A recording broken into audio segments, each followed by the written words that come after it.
Righto,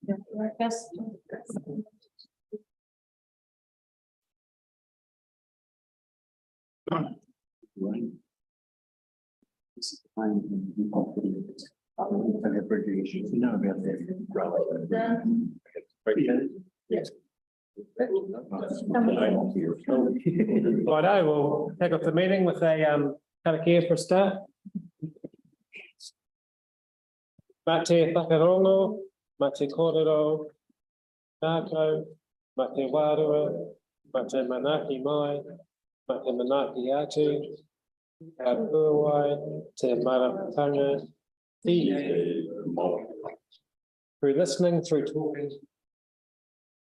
from the spirit, through giving and receiving respect, understanding will bloom. This is the essence of life.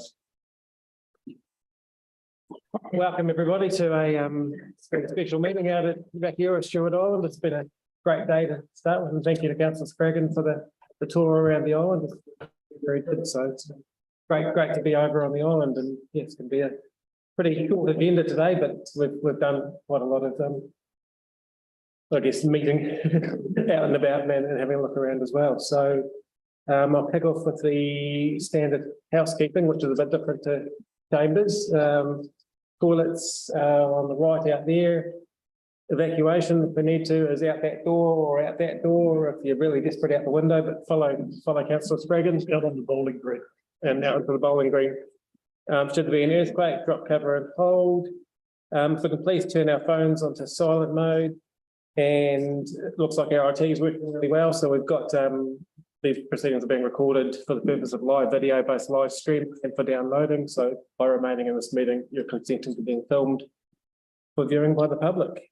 Okay, so we've got apologies from Councillor Chamberlain. Do we have any further apologies? No, everyone's here. No, everyone else is here. Would someone like to move to the next? Councillor Rainey, Councillor Fraser, all in favour?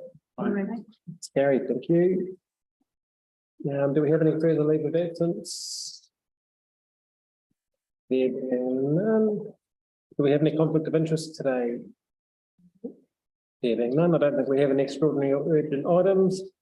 So I'll move on to the confirmation of the council minutes of our meeting on the 2nd of August, which is on page 6. To move with those referred to, Councillor Scraggan, seconder, Councillor Keast, all in favour? Anyone against? It's carried. I don't believe we've got any public participation today.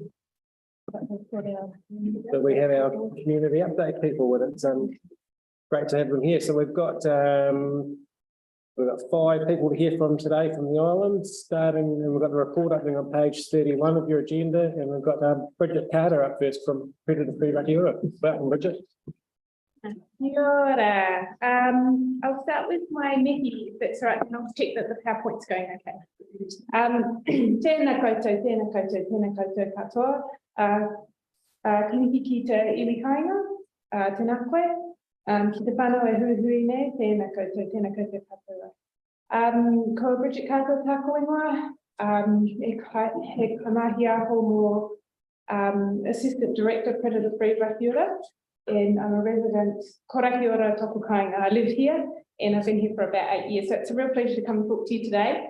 And I'm going to talk to you about the coolest project you've ever heard about. Not that I'm biased at all.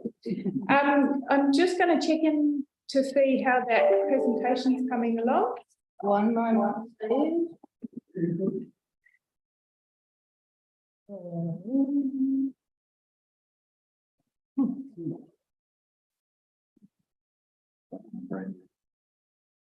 Okay. The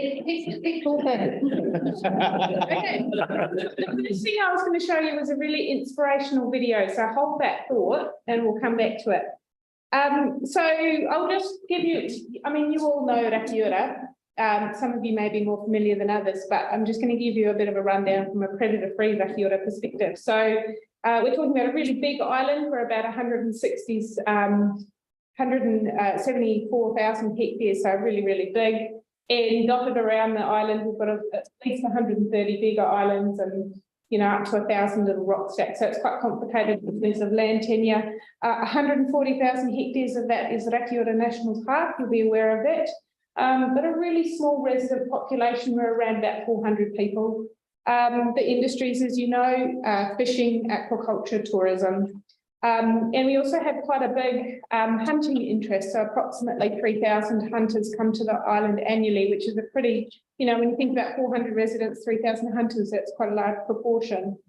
And not only for hunting, but also for kai moana. So we've got this beautiful easy access kai, and that's part of the recreational opportunity, as you know. Also full of icons. So some of the species found here on Rakiura are not found anywhere else. We call them endemic. So the kiwi is found only on Stewart Island. We've got robins that are only found here. We've got 5 endemic reptiles. We've got these really unusual ecosystems here. So on the west coast, it's almost entirely dune system, and the forest has actually covered that dune, but it's actually sand under the forest on the west coast there. The 2 freshwater systems, and really low lying compared to, for example, the western side of the South Island. So we don't have any high points apart from Hananui Mount Anglin, which is only about 980 or so metres. So it's quite low lying as an island. It's complicated patchwork of ownership. So given there's only 400 people and, you know, almost all of the land is national park, you'd be surprised to hear that there's over 6,000 land parcels, and it's complicated. So Southland District Council will be aware that there's road reserve all around the edge, but there's no road. So there's all sorts of stuff going on here. And of course, the islands around Rakiura are really important from a cultural and historic point of view. There's the mutton birding islands, the Crown and Beneficial Islands. So a really strong history of restoration work and importance for species restoration, I guess you could say. All right, so I'll just give you a wee overview of the predator-free Rakiura people. So we've got a trust called the Te Puka Rakiura Trust, and Southland District Council has membership on that trust. We also have an advisory group, which was previously leading the project until that trust was formed last year. And that advisory group is the secretarial services are provided by Southland District Council. We've got membership accounts on that group. And so that's how Southland District Council is integrated. But the trust is, it's quite a small trust, it's only got 7 members on it, but it's got strong representation from Ngāi Tahu. So one of the chairs, Dean Palmer, who you will know, is one of the co-chairs alongside Rob Phillips. And then we've got independent skill sets in the health and safety and finance sector, as well as a representative of the Rakiura community. We've got a lot of founding partners. So in 2019, the group had a big celebration on the island. It was really awesome. And all these parties, 13 parties, came together to sign an MOU, a Memorandum of Understanding, to commit to progressing the vision. And I'll get to what that is in a minute, bear with me. But Southland District Council has been there all the way, helping finance, practically help administratively, and also be an advocate for this proposal. Got a very small project team that's approximately 4 FTE, and that's been recruited last year, a pretty new team. So from a strategic point of view, if we were able to make Rakiura predator-free, that would be one of the biggest steps forward for Aotearoa New Zealand to achieve its predator-free 2050 vision of removing predators from the mainland. So, and the reason for that is not only because Rakiura is kind of the conceptual anchor of New Zealand, but also because of its size. What is learnt here would be a real transformational frontier kind of step forward in terms of the technical and social elements that need to be overcome. So really important. All right, I'm going to pause there and see whether our awesome video starts. Okay, next one. Okay, no, it's not there, is that? Okay, that's cool. I'm just going to keep going. So, Rakiura, if you don't mind going to one where there's some heaths in orange, it should be about 2 more along.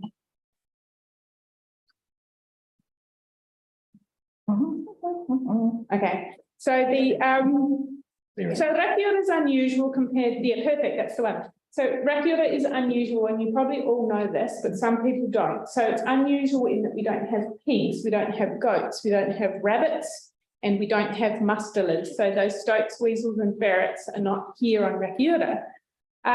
We've got a different suite of pests, is what I was going to say. So we've got 3 different types of rat: the Norway rat, ship rat, and the kiori, which is a taonga Tanai Tahu, but also a predator. We've got feral cats, we've got hedgehogs and possums. So a really unusual suite of predators, which is different from the mainland. We do have mice, but they're barely perceptible. Occasionally they turn up. We don't even know whether there's a population of them out there because there's so many other things going on, we can't tell. So what we're proposing is that if we were to remove those 6 targets, the 3 rats, the feral cats, the hedgehogs and possums, that remove those from the entire mainland of Rakiura and those surrounding islands that we talked about. So all the land tenures, all the different players would need to be involved. It's over 130 islands, 6,000 land parcels, and then of course keeping them off forever. So this is the largest, most ambitious eradication project in the world. Nothing of this scale or complexity has been attempted in terms of size nor number of target predators. And so this is ambitious. And when you fly over Rakiura or come around the coast or look at aerial photographs, you think, gosh, it's quite green and pristine, isn't it? You know, we're famed for it. But actually, what we're finding is that under that canopy, there's a lot of damage happening. There's a lot of browsing and a lot of predation of the birds and the plants, the reptiles, the invertebrates. So whilst we look quite green, the reality is that things are declining out there in the forest and the wetlands, etc. So the predators are eating our fauna, they're browsing on the plants, they're competing for food and habitat that our taonga need. And so, you know, if this were to go ahead, if we were able to remove these predators, what is reasonable to expect? So there's a few things, starting with the natural side of things, and then I'll get to the people and economic side of things. We can expect healthier forests, coasts, rivers, more resilient to climate change. We can create a haven for taonga. So kiwi, kaka, kakariki penguins, geckos, bats, you know, they'll have a safe haven, which is they don't have elsewhere, many of those species. We can return taonga that were here that are now no longer able to survive here. So kakapo is the perfect example of that. So they were originally from here. Individuals were removed to safety on the offshore islands like Whenua-Ho, Codfish Island. They could come home. Individuals are still alive today that could come home. That'd be pretty amazing. And of course, we could do that for tieki, mohua, snipe. These species have been able to survive on erratic offshore islands. They could come home. And of course, there's more carbon if left leaves are being eaten, because a lot of these are browsers as well as predators. We'll have more carbon to store, which is really helpful. In terms of the people side of things, if you don't mind flicking one over, we think that this will be healthier for us as people too. So this would be a place to experience New Zealand as it used to be. We think that this will create jobs, sustained and meaningful employment, both in the biosecurity sector and also in the tourism sector. Together, we'd be helping create a thriving community with nature together, and we all know about how moments in nature help us as people. You know, we're already there. Many people on and around Rakiura are really savvy about the importance of not having predators around, and that's for completely different reasons. It might be because you don't want your wires chewed through on your boat or your house. You don't want an electrical hazard. You can't afford to have mice or rats in your feed for your salmon. You know, there's a lot going on here that isn't necessarily related to conservation. So people are really, really aware and educated about the benefits of not having predators around. I said earlier, this would be a major step towards a predator-free New Zealand, and it's got global implications. So what's learned here could be applied elsewhere in the world. So Mexico, Alaska, Africa, Australia, they're all doing these sorts of things. You probably would have heard of Lord Howe Island recently. Yeah, this is happening on a global scale, and we could be a champion in this area as New Zealand. And of course, a healthier Rakiura is the greatest legacy we could leave for our children. Thank you. Next one along is, this is just to help you with the scale. So what we've got there is a couple of different islands from around the world you'll see a few sub-Antarctic islands like Auckland Island or Mokuhuka and Campbell Island. You'll see the big green one out right with South Georgia. We've got Rakiota down the bottom middle, and there's Lord Howe on the top left. So Lord Howe and Campbell Island in South Georgia have all been successfully eradicated of predators. But you see, they're only targeting one pest there. You know, so South Georgia's enormous, but it was just rats. So what I'm trying to get at with this visual is that Rakiota is big and there's 6 targets. So this is complicated. It would be frontier work for us. So it's complex. There is an inspiring sequence. So you can look around the world and see the land sizes increase in terms of success to get through this. And the size and complexity is increasing every decade. So it's next level. This would be a next level project. Next slide, please. So here's Rakiota, and there's a lot of colour going on there. What we've talked about before is 6,000 land parcels, a lot of different complex land ownership. And so no one organisation or entity is responsible for this. We'd have to work together. It would be a collective effort, and there's a lot of work already going. So those 2 colours there, the kind of greeny colour and purple colour, are representing work that's already underway. The purple bits are already predator-free. So you'll see Whenua and you'll see some of the TT Islands. And then the kind of yellowy area are predator controlled or predator managed areas. So there's a lot of that is managed for feral cats, for example, in the middle there. There's a lot of work to protect dog troll. There's a few predator controlled islands there. We've got our fence sanctuary with Mamaku Point. We've got Sursit's work at Ackers Point. There's the Bluff Hill Motapue Environment Trust work that's off screen, but you know that links in as well because the predators on the mainland would be exiting from our ports, our airports and our boat transition areas. So not just Rakiota falls into this story. We've got the Deerstalkers Association out there on the left at Mason Bay doing work. TT Island, Whanui, with the Crown and Beneficial Islands, 36 islands there, 70% are already predator-free. So they're grumpy because, you know, all these predators keep swimming over from the mainland. So get on with it, you know, that's the situation. Mixed land tenure, very, very complicated. So next slide, please, thank you. So, you know, this idea has been around for a long time and I've probably harped on at you for a wee while. In the past, but there's been various scoping reports. There's been the concept of looking at a predator-free Half Moon Bay, where you might cut off the township, you know, what was proposed with the fence, and then remove predators from the inside of that fence while you work out how to do the predators on the outside. So there's been all these ideas circulated. I mentioned that alliance in 2019 and the formation of the Te Puka Rakiota Trust just last year. Funding received last year and funding received from the Department of Conservation and a major research partnership entered into with Manaaki Whenua. So 2.8 million over 4 years in partnership with Manaaki Whenua. Project team appointed last year. So we know that there's a lot of interest in this concept.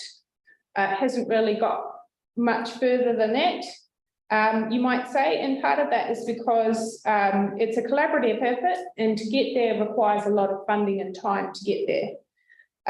What we've heard from people is that these are the sorts of themes or questions that come up for us.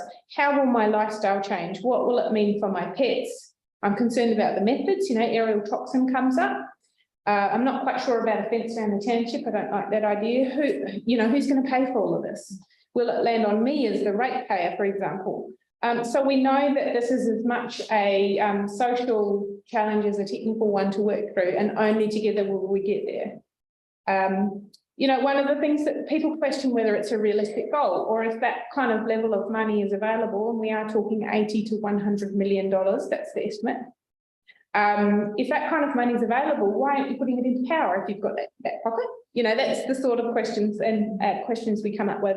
We're challenging ourselves to answer those, preferably with the people who are raising them. So I talked about the new governance, Te Puka Rakiota Trust being formed. We've got 5 years worth of funding received from the Department of Conservation. We formed a small team. We're in the early stages working to secure relationships and funding, and we've got that research partnership with Manaaki Whenua over 4 years. So next slide, please. So our focus, next slide again. Thank you. Our focus is working really closely with our Ngāi Tahu and Rakiura Whānau Whānui partners to understand aspirations, priorities and perspectives. So we're committed to having integration from the beginning throughout all levels. So there's been a lot of work, a lot of wānanga and hui working with Ngāi Tahu to make sure that we are breathing life into that kind of philosophy. And that will inform our years planning ahead. We're developing the business infrastructure. So we weren't an organisation, so we're becoming one. So there's a lot of HR and admin and setup going on, financial systems and so forth, going through recruitment and getting, the business systems ready. So we formed a partnership with Manaaki Whenua and we're actively forming or discussing emerging partnerships. So they can be philanthropic partners. It can be with the Crown, it can be with non-Crown entities, research entities and international organisations. So that our real focus right now is to secure the funding that we need to do the next bit, to do the next step. And so just giving you an overview of the work of the next 3 months. So we've completed a big project with Ngāi Tahu to clearly identify and articulate the priorities that they would like to see happen. And that's going to inform a work plan for us to then implement over the next 12 months. We're going to be exploring those philanthropic partnerships and talking funding as well as research. We're going to clarify and enter into the research projects with Manaaki Whenua. So next time I talk to you, hopefully I'll be able to report back on how some of those projects are going. So the ones that we've implemented so far, you may have seen on social media, we've done some hedgehog survey work around the township and collected water samples to find out whether the mice are around the township. So these things are underway and we hope to report back on them in the next month or so in supporting the trust to secure funding. So we are exploring partnerships with Predator Free 2050 Limited, and there's also an international partnership with the Island Ocean Connection Challenge, which is basically Leonardo DiCaprio and his crew. So it's all looking pretty exciting.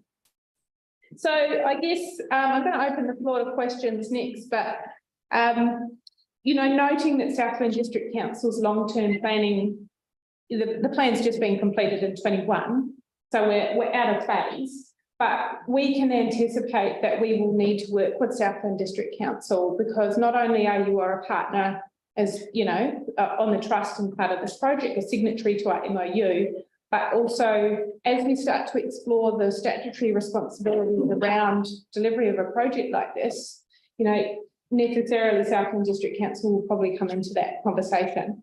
So it's a pretty exciting situation to be in. We're grateful to be able to work with the council and have appreciated the support and looking forward to what comes next. And I'm going to leave it there, open the floor to questions, and thank you for helping with the PowerPoint. No, thank you, Bridget, and it's great to see. I mean, you've done some, done some fantastic work out there, and it's really starting to show. And it's a big audacious goal, but it's achievable, and I think it's fantastic to see the work that you're doing, and great that we're a part of it. Well, has anyone on the floor got any questions for Bridget? Councillor Menzies? Thank you, Richard. Just a question. There's been a lot of discussion nationally in recent months around cats and registering cats, and this is the non-feral cats. Yes. So you have your goal of getting rid of all those feral cats, which is admirable, and I wish you best of luck. What does that mean for the pet cat on Rakiura over the next year or so, or is that further down the road? So a really good question. So we're 100% clear, really clear that pet cats are out of scope of Predator Free Rakiura. So there is no, the focus is on the feral population only. So the removal planning will be only for the feral cats that that are within scope. So necessarily there will need to be a lot of work with the township for those pet cats, because how do you determine between a feral cat, stray cat, wandering cat, pet cat? So that will take work to make sure we get it right. But I want to reassure you that there's no hidden agenda to to limit pet ownership. That's not the plan. We're very mindful of the community's interest in what will this mean for my pets. So the pet cats are out of scope. I don't know whether that answers your question. I was just linking into that national discussion, which talks about the spaying or of all pet cats as well, which sounds further down the track nationally, but it seems.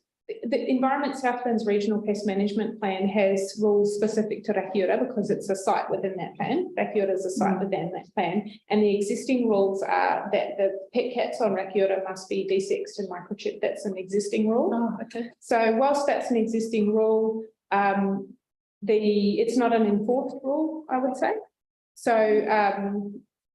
So practically speaking, the rule already exists. There wouldn't need to be any statutory change. It's just whether the community decides to breathe life into that rule. Because there are a lot of non-microchipped and full cats out there, I would say. Any further, Councillor Duffy?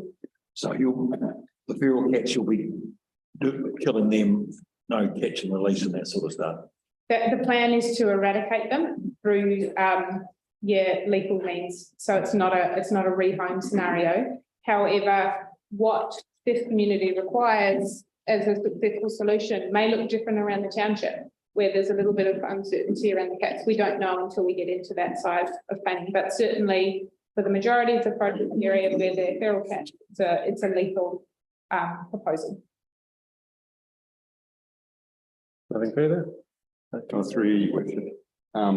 You have a beautiful asset here. I had a wander around the Rakiura track yesterday, and I'm just thinking, that the asset that it is and the reasons why visitors come here in the first place are because of the natural amenities that it has. Do you have an opinion around the visitor levy in terms of where it now sits and where it could potentially sit in terms of the visitor understanding the value and the contribution accordingly? And the second question I have is, I understand that you have events on the island from time to time, like the Rakiura Yes. in October. Are there any contributions from the entry fee for that run that go towards predator-free Rakiura? Yes, I'll answer your second question first. So the contribution toward Rakiura Challenge Run doesn't include a levy towards predator-free Rakiura. It doesn't currently. So that question about who pays, how will this be funded is outstanding for us. So these are the conversations that we're going to have with those partners to the project. So Ngāi Southland District Council, Environment Southland, Department of Conservation, our community. How will we finance this? So how it will be funded into perpetuity and what channels are used to achieve that level of funding, which is significant, are to be determined. So we haven't got into conversations about specific funds or levies at this point in time, but potentially there could be some sort of contribution from visitors towards this goal. Does that motivate you? Does that motivate you to try and validate from a visitor perspective, whether or not they would be willing to say, well, I don't know what the feeling is as far as from the islanders' perspective around Stewart Island levies. I'm sure it's scary, depending on who you talk to. But from I guess ultimately the person who could contribute towards paying a bill, it'd be really interesting to know whether or not someone, as myself as a visitor to the island, I'd be quite happy to contribute an extra $5 or whatever it is. Sure. If I understand the reason why I'm paying that levy, getting back to the fact that the asset that you have is incredibly unique, not only on a New Zealand perspective, but on the world stage. Yeah. So be really interested to hear. Yeah, so we haven't undertaken any formal surveys along those lines. We have got anecdotal feedback from various different stakeholders, comments in visitor boxes and things like that around, I personally would be happy to contribute sort of thing. But we haven't got to the stage where we've mapped that out more succinctly other than just anecdotal bits and pieces. How this will be funded into perpetuity, because you've got your planning and you've got your implementation and then you've got your maintenance. Each of those are different quantums and different times and potentially different responsibilities of who funds. Inevitably, it's going to have to be a mix. And who and how is one of our big questions that we need to answer, not just for ourselves, but also for our people. You mentioned the three types of rats, so the Kura, which you said is a Tonga aspect to it. So how do you differentiate, or would you go easy on them because of that? And do they interbreed among themselves with the other two species? Yeah, so we've got three species of rat: Norway rat, ship rat, and Kiori or Pacific rat. They don't interbreed, so they are distinct species. So this is a conversation that we engage very closely with Ngāi Tahu, because Ngāi Tahu consider Kiori or the Pacific rat as a taonga and also as a predator. So what is likely, in my personal view, is some form of Kiori management plan that enables a safe haven or sanctuary for Kiori in a place where it doesn't impact the biodiversity, so potentially islands, and the removal of Kiori from mainland Rakiura and the islands within scope of the project. So that's me speaking speculatively, but my suggestion is that's something we're going to have to work through with Ngāi Tahu about what exactly does protection of taonga and removal of predators look like exactly. What does good look like? And this is touched upon in our work with Ngāi Tahu on their aspirations and priorities. So Kiori management and sanctuary is actually really high up there because it is quite a complex situation. Thank you. No, thanks again, Bridget. That was really informative and yeah, much appreciated. Keep up the good work. Kia ora. Right, next up we've got Simon Moyer from Future Rakiura. Yeah, okay. Great. So I'm just going to take this jacket off because I'm also, you, Simon and I also are part of Future Rakiura, and Simon's conned me into presenting the first part of the presentation. So on that same little drive, you'll see the Future Rakiura presentation. Thank you. Sorry about this, guys. So.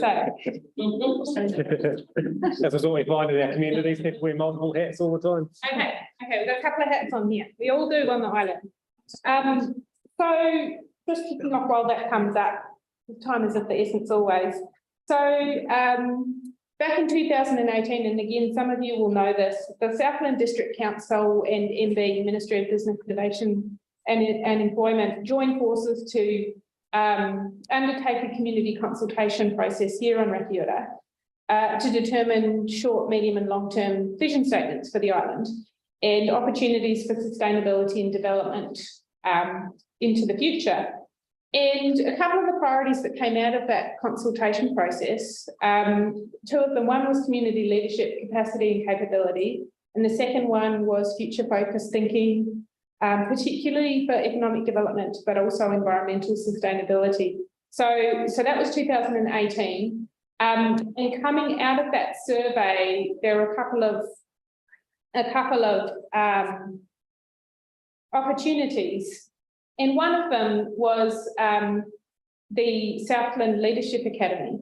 So Southland District Council alongside MB helped finance, I think it was approximately 20 or so aspiring leaders within the community, and there was an open selection process for who they might be to attend the Leadership Academy. And out of that academy formed this group called Future Rakiura.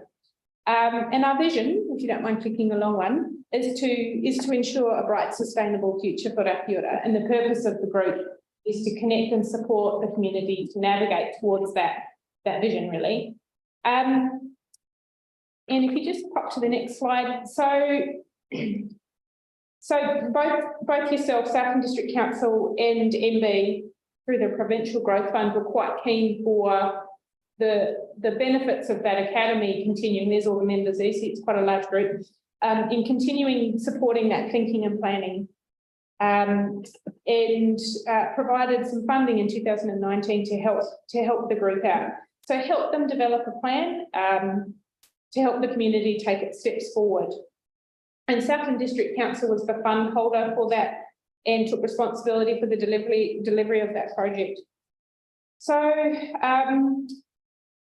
the goal was really to build future-focused community leadership for Rakiura. So next slide. So in 2020, the group became an incorporated society. And that was a big milestone for the group because before that there's been a lot of conversation, and now we had a platform for applying for funding and being considered a real group to work with. And so Future Raki Ora was formed. And so it's all about local led, it's all about local people involved, and effectively bringing together a stewardship group that would not speak for the people, but help facilitate those conversations that were needed. So leading and contributing to future focused discussion, thinking and planning. So this is a group that third parties could ask about Raki Ora. You know, you could talk with this group. And we thought we would become a connector and advocate for the island, that the focus would be on community and the environment, that it would be inclusive, so inviting everyone on the island to have their say, and helping build partnerships, plan and take action. So partnering with community groups that are on island, off island, and partnering with organisations and agencies, local and regional stakeholders, national stakeholders, that sort of thing. And so we hosted quite a few different events in that 2020-2021 year. So a series of workshops, we held meetings, we held surveys, we had,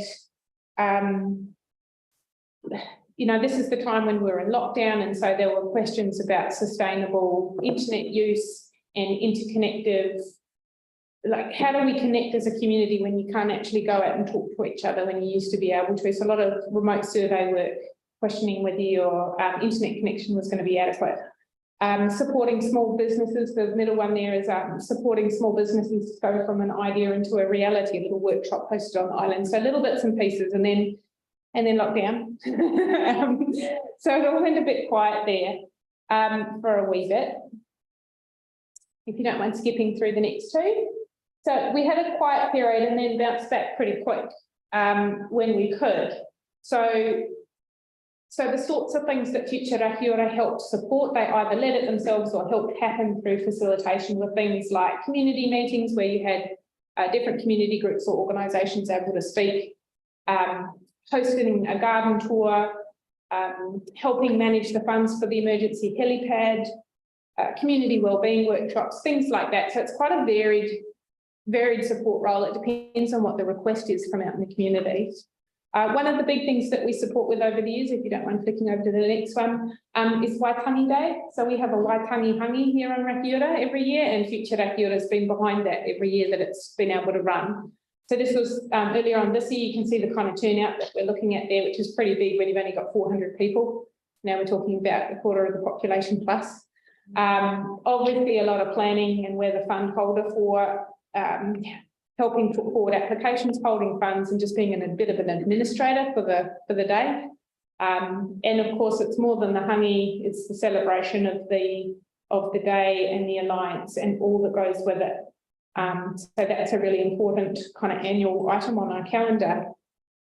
Other things that we have done just this year is in May we hosted a community meeting, and you can see on the left there, there's a whole lot of dot points in that little post. You probably can't really make it out, but basically, well, I don't know what it was, maybe 12 or so groups were able to have a platform to speak, and it wouldn't have made sense for them to do it individually, but when you come together, all of a sudden you get quite a good community meeting for people to attend. Again, these guys, they're really well attended.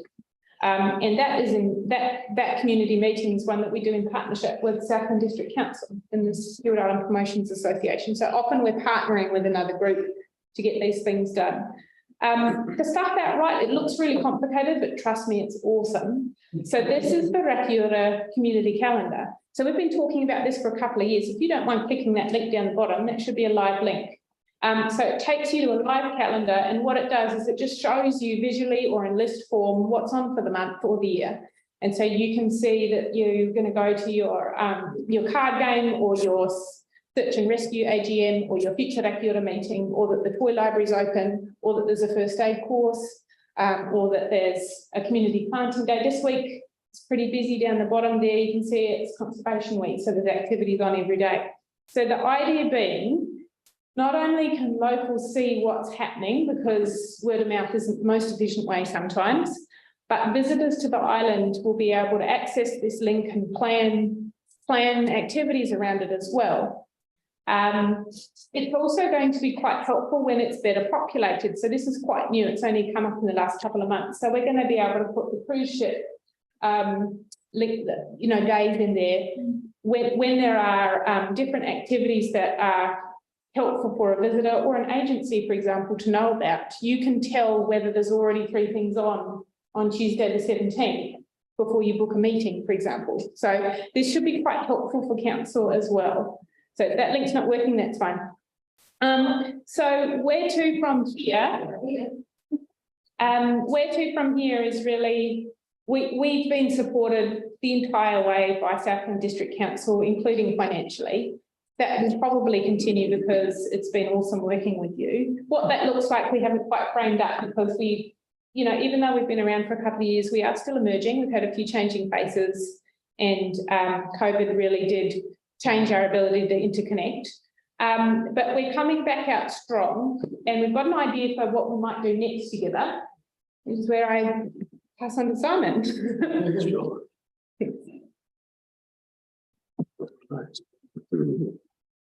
Tēnā koutou katoa ko Simon Takawengoa, kei Rakiura e noho ana. Hello, I'm Simon. I live on Rakiura. I'm also a local business co-owner. Firstly, thank you, Rob Scott and council members for coming out to our community today. I'm speaking on behalf of Committee Future Rakiura. Concerned members of the community have approached Future Rakiura to help find some clarity around Stewart Island's current and seemingly forever ongoing power supply issues. The recent 25% increase in our power supply costs has panicked a lot of residents, and rightly so. People have been left to wonder, can I afford to heat my home? Will I have to move my family off the island? Can my business withstand a further increase? The community understands a price increase, but we need to understand what the future holds and the options we have.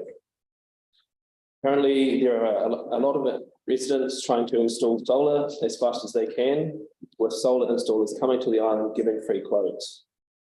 But is that the best long-term option for the whole community, or will this bring further price increases to others without? How will this affect SAISA? We understand that there is a current power supply steering group. However, we don't know who is in the group, what their knowledge is there a community liaison, and what their action timeline is. We would like a community meeting with council, SAISA, PowerNet and the steering group to inform residents of the facts around power supply options and challenges so concerns can be addressed directly. Currently, the only way to find any information about our power, it seems, is searching all forms of local and national news for articles. On a national level, the New Zealand Labor government have announced to just a 7-year target of 100% renewable energy by 2030. At what point will they commit that to this island? We are seeking a constructive and safe meeting to help connect community with the situation and the next steps. Are you able to action that? An open, dedicated power meeting to provide clarity to the community is put in place. Future Rakiura would be happy to make the meeting a reality. Thank you. Can I answer that one? Yes, certainly can. In answer, you've actually just jumped the gun because the planning is already underway for a public meeting. That's good. Being called by the community board to answer that very question. Perfect. And to inform you of what's happening at the present time, because it's still very much in the air, but to inform the community. And the power is only part of what's going to be covered at that meeting. It'll also include the jetties, and it'll be a chance for the community to give feedback back to the community board. Brilliant. Yeah, cool. So that's within the next month. Okay. How will that be advertised? It will be fully advertised. We were actually just looking to see when the SIM would be next. Okay. It'll be in that, and we have also talked about a drop to all the letterboxes Yeah, perfect. on the Facebook There's a good website you can probably put it on too. Yeah, and on the notice on A calendar, yes. Yeah. Absolutely. So it is actually underway. Okay, yeah. The only concern about the SIN is we just don't want to have people to have to buy. Oh, no, all the other, that was just another, Yes, yeah, way of communicating. yeah, great, okay. And just a comment from me, like I attended that public meeting that you held at the end of May, and I thought it was fantastic, huge engagement from the community, really big turnout, and it just commend you on a really well-run meeting. That was great to attend. Are there any other questions from the floor for Simon? Seeing none? Oh, sorry. I guess the isolation of being on the island, as that seems really honest to me, but engaging with other community groups, sort of like the growers, garden, tour, I guess groups on the other, dare I say, the mainland, the Future Whenua and the Murihiku Park Collective. Do you get the opportunity to engage with those kinds of community groups as well? And kind of compare notes? Is there opportunities to have more of that engagement and bringing these kind of local groups together? Yeah, this is a possibility, but we haven't branched out in that sense. But I was thinking back to the community calendar, for example. We have touched base with other groups looking at their calendars and gone from the aspect of not reinventing the wheel. That's perhaps where you might be steering things. So yeah, we're not closed in and quite secular as to how we're going to wanting to deal with things, and we're open to other ideas, and those partnerships will come if that's what's required to move forward. Thanks. No other questions from the floor? I'm just going to have a quick cough and then I'll Yeah, thank you very much, Simon and Bridget as well. Yeah, it's clear you're doing some fantastic work, and yeah, keep it up, and yeah, great to see great to continue to see what's going to happen and come out of an evolving community-led outcome. I think it's fantastic. Yeah, thanks. So we'll move next to Alex McLeod from DOC. Hi, how are you doing? Thank you for getting my presentation up. My name is Alex McLeod. I'm the acting operations manager in Rakiura till mid-September, so I'm filling in for Jen Ross.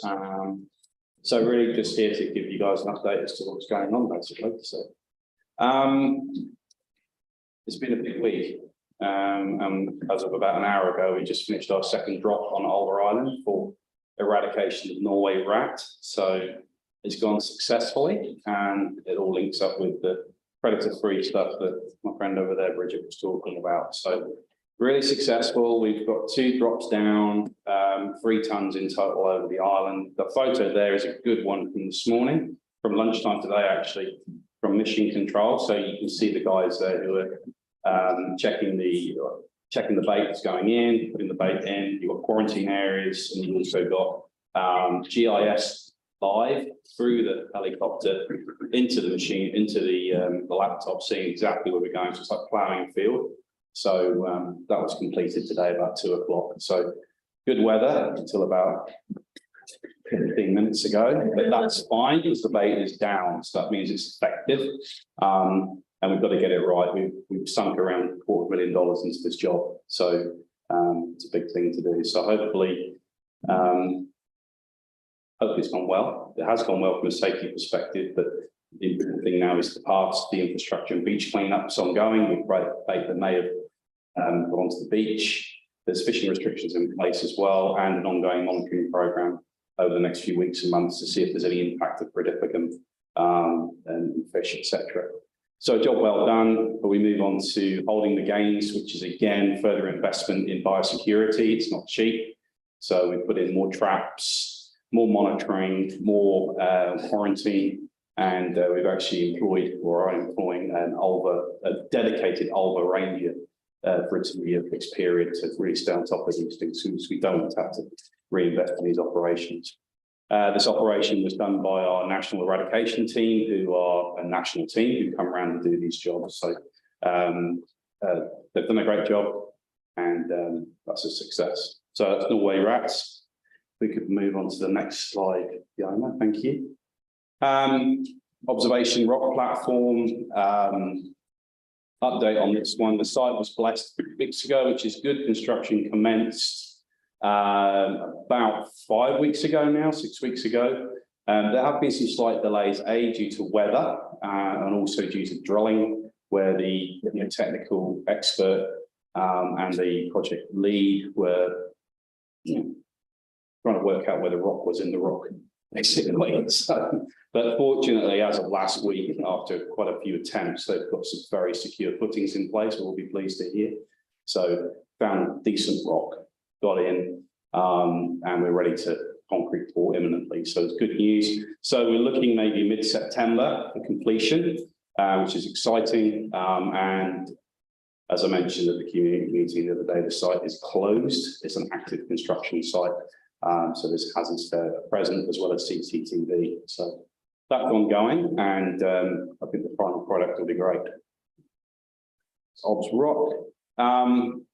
Just some more general updates from Doc. It's a small community, so word gets around. We've got a new visitor lead, who's one of our really good senior rangers, Letitia McRitchie, who will be leading the visitor centre from mid-October.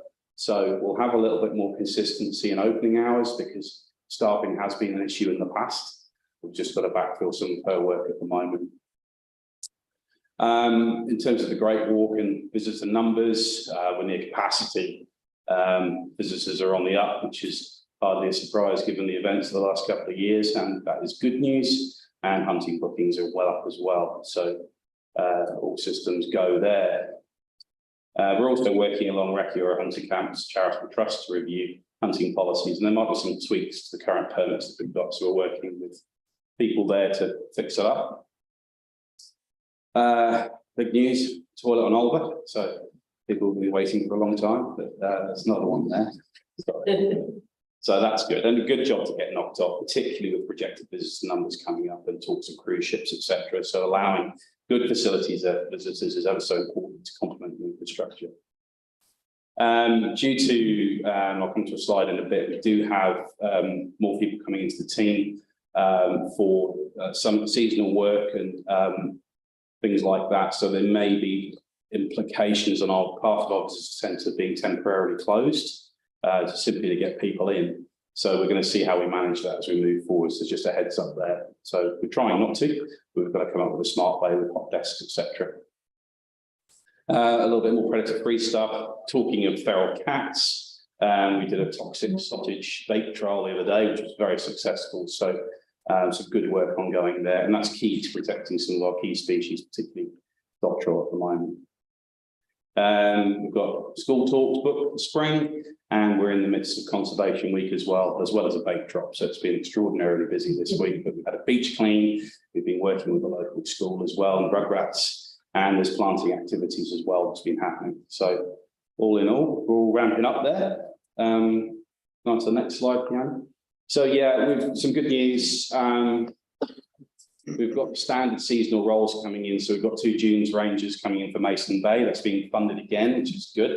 So that's looking after that ecosystem and carrying on with the Marram and all the work they do there. 2 hut supervisors coming in as well, and we're looking to get some more support with the community ranger for our concessions, etc.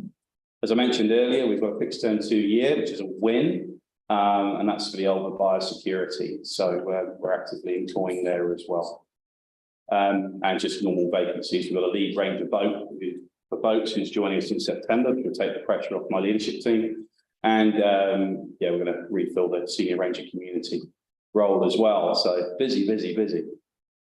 Next slide.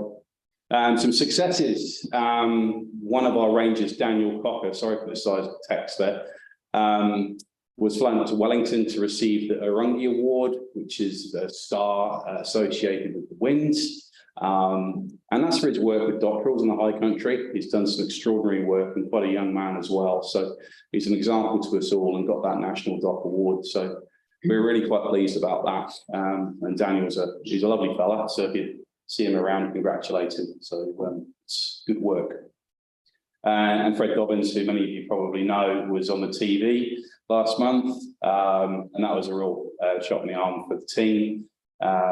He was on the Endangered Species Aotearoa program with a couple of celebrities, but he conducted himself extraordinarily well in difficult circumstances. Very diplomatic, but it went well and it showcased the island brilliantly, I thought. So that's just a little photo of us with the Premier screening in one of the houses. So that was good. So that's some good stuff. And briefly, just a look ahead really, Ulver Island Norway rat eradication biosecurity system upgrade. So it's really getting that bedded in now. We've put the bait down priorities to ensure we've got all the traps out and all the other controls as well. There's been a lot of work ongoing there to get that beefed up. Obs Rock, as I mentioned, we're into concrete pour territory now, which starts to get exciting. So that will be commencing imminently. We're looking and chasing for some funding as well from the New Zealand Nature Fund. There's an opportunity that's come up, so we're going to pitch in for some funding which will support the doctoral programme in a sustained way, i.e. not just a sugar rush, but basically what can we get to hold a sustained improvement or accelerate protection, whether that's nailing more, managing some feral cats, I'm not sure, but there's some work ongoing with that. We're also working closely with the Rakiora Maori Lands Trust as well, and there's some discussion regarding further rat suppression techniques on the neck. So we're working closely with them to get their ducks in a row in terms of what they want to do and how we can do it based on the best technology available, i.e. our advice, we hope and we think. So we're working with them on that one, and we're also looking at some possible herbicide treatment of the neck as well, the marron grass. That's something people have talked about for a while, and we've seen we can get some money towards that to start having a crack at that, because that's a priority as well. So potentially good news as well. I've got an update today on our capital intentions, which is basically the funding that Wellington allocates to all of the regions around the country, and Rakiora puts in for what it needs and what it sometimes desperately needs. So we're hoping to get funding for repairs to Boardwalk, Chocolate Swamp, and there's a possible deferred maintenance money as well that we're bidding in for to keep the Great Walk great, whether that's more gravel or what have you. But fingers crossed, I heard this morning that things are looking relatively positive for us as a region, but I haven't seen what that means in terms of Rakiora, but that will be fed back by Jen at the next meeting, I'm sure. Just for interest, there's a lot of training and new systems for our people, so there'll be a lot of in and out of the team. We've got new systems coming in, which have been tough to bed in, but we'll get there. We're also looking at engaging with treaty partners, and the team will be away on Marai at some point as well, and obviously working closely with Bridget and the crew on Predator Free. I think that's about it. That's me. So that's what's going on in Dock. Any questions? Cool, thanks, Alex. Obviously plenty going on there, enough to keep you occupied. Councillor Radencourt. Well, thanks so much. I really enjoyed that. Just a question around your staff home. Yes. Accommodation. Yes. Is there challenges on the island for accommodating staff? There are. You have your own. We've got our eye on the ball there. We've got plans and juggle things around and try and make things work, but there are opportunities that we're working on. Yeah. Anything? Councillor Mendy. Sorry, it's this question. Obviously, there's been a bit of planning going into the new toilet of Island. Yes, it's in now. Oh, it's in there. So whereabouts is it on the track? I can't remember precisely. Oh, right, okay. No, it's on there somewhere. Because it's been on there previously, yes, so I can remember going past one, but this is the second one rather than the replacement. Yeah, sorry, I can't remember. Sorry. No, that's all right. I was just out of interest whether it was replacement or whether it was going on the other end of the track somewhere or.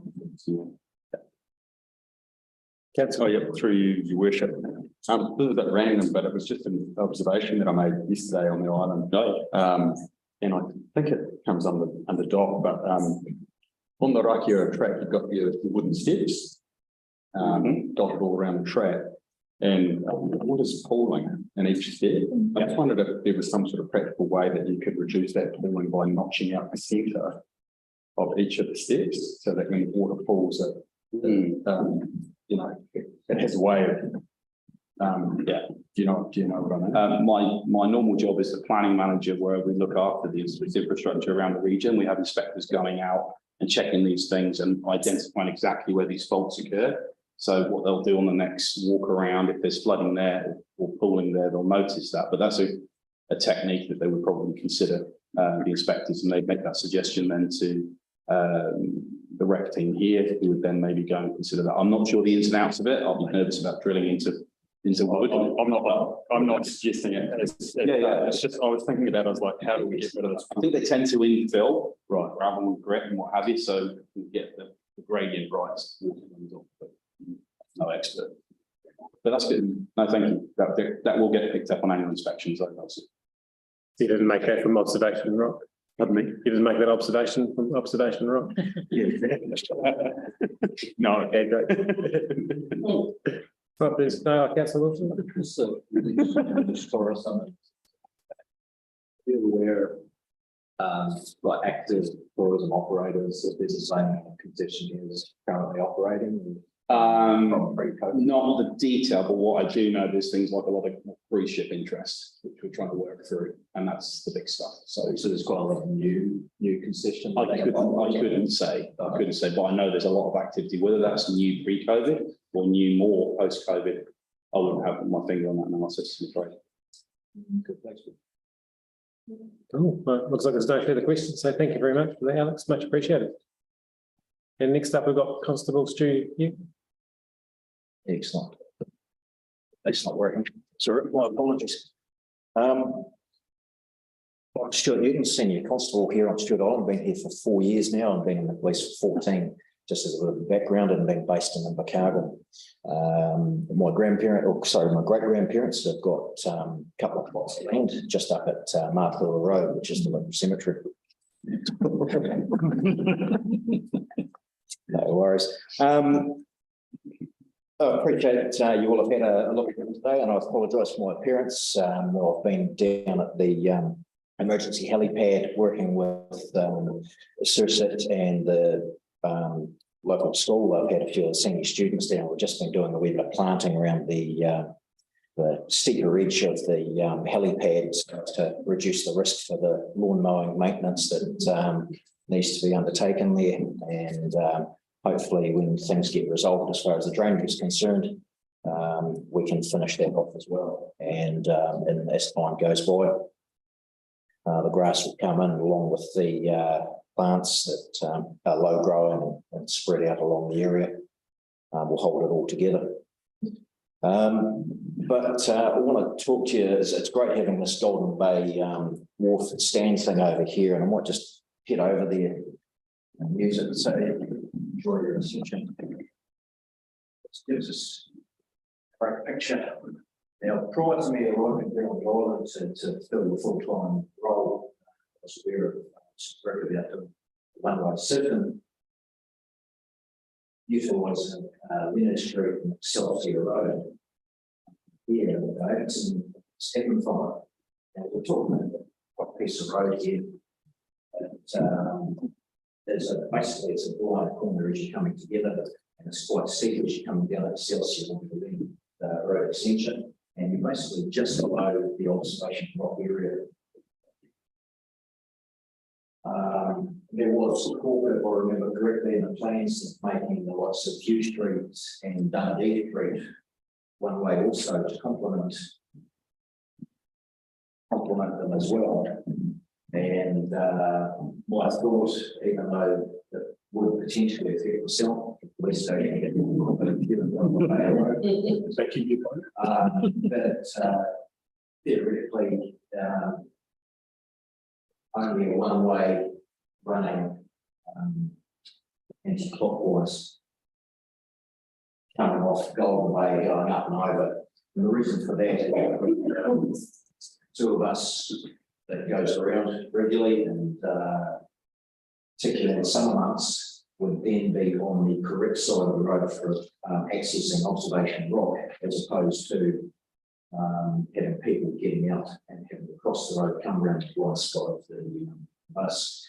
There is a few residents up that road, and while it'd be one way, I'd be mindful of of them that they may be a little bit annoyed, but if we had it one way from New Street with no entry, but say for residents only, because we know that these guys are at most going to be going to the top of the hill. Just for keeping it low and avoiding the issues of a tight road, and lots of just the nearby example of Rankin Street coming in through here. There's one way downhill into the bay. So I mean, it does work.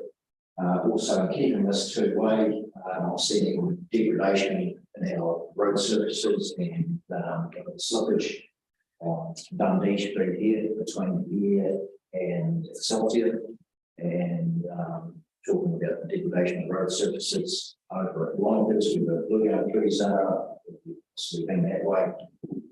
That's very noticeable when you're going up Elton Terrace, getting towards Ringarooma Road. That is slowing down, subsided. Could be a potential safety issue, and well, we're inundated with vehicles here. I think we're around a fleet of 700, 800, 500. Great number. So 500 vehicles, but over 400 people as far as population is concerned. And independent vehicles arriving regularly enough, which keeps us well spoiled. So, with respect to that, just ask every council to give it consideration as far as our maintenance is concerned here on the roads, and also road marking seem to be something that's a challenge for a lot of people to take on board here. And they seem to wear quite well. I've seen market comes over and does most of the whole, and it makes perfect sense. It's quite logical. Possibly when it needs to be done, so we got more frequently. Wear keeps things highlighted. Well, appreciates more cost. And also in the same way, number of vehicles, parking is an ongoing issue. And it just keeps getting pulled up. People will be putting their luck as to where they're going to park their vehicles last minute. I do get a bit of suppose leniency at times, particularly around the ferry, and that well, we have yellow lines. I encourage people to park on one side and sit in their vehicle on the other, so long as they're waiting, and then fill up on the slot, for example, just to keep things flowing. In the winter months, it's not necessarily much of an issue, but definitely big weekends for public holidays, that's where we have sort of that impact on the police, and otherwise people just park on the middle and pulse them up. And I found the best way to deal with that is you just don't park, don't police you, read the blue lights, flipping away, and you want to get almost everyone out in 10 minutes.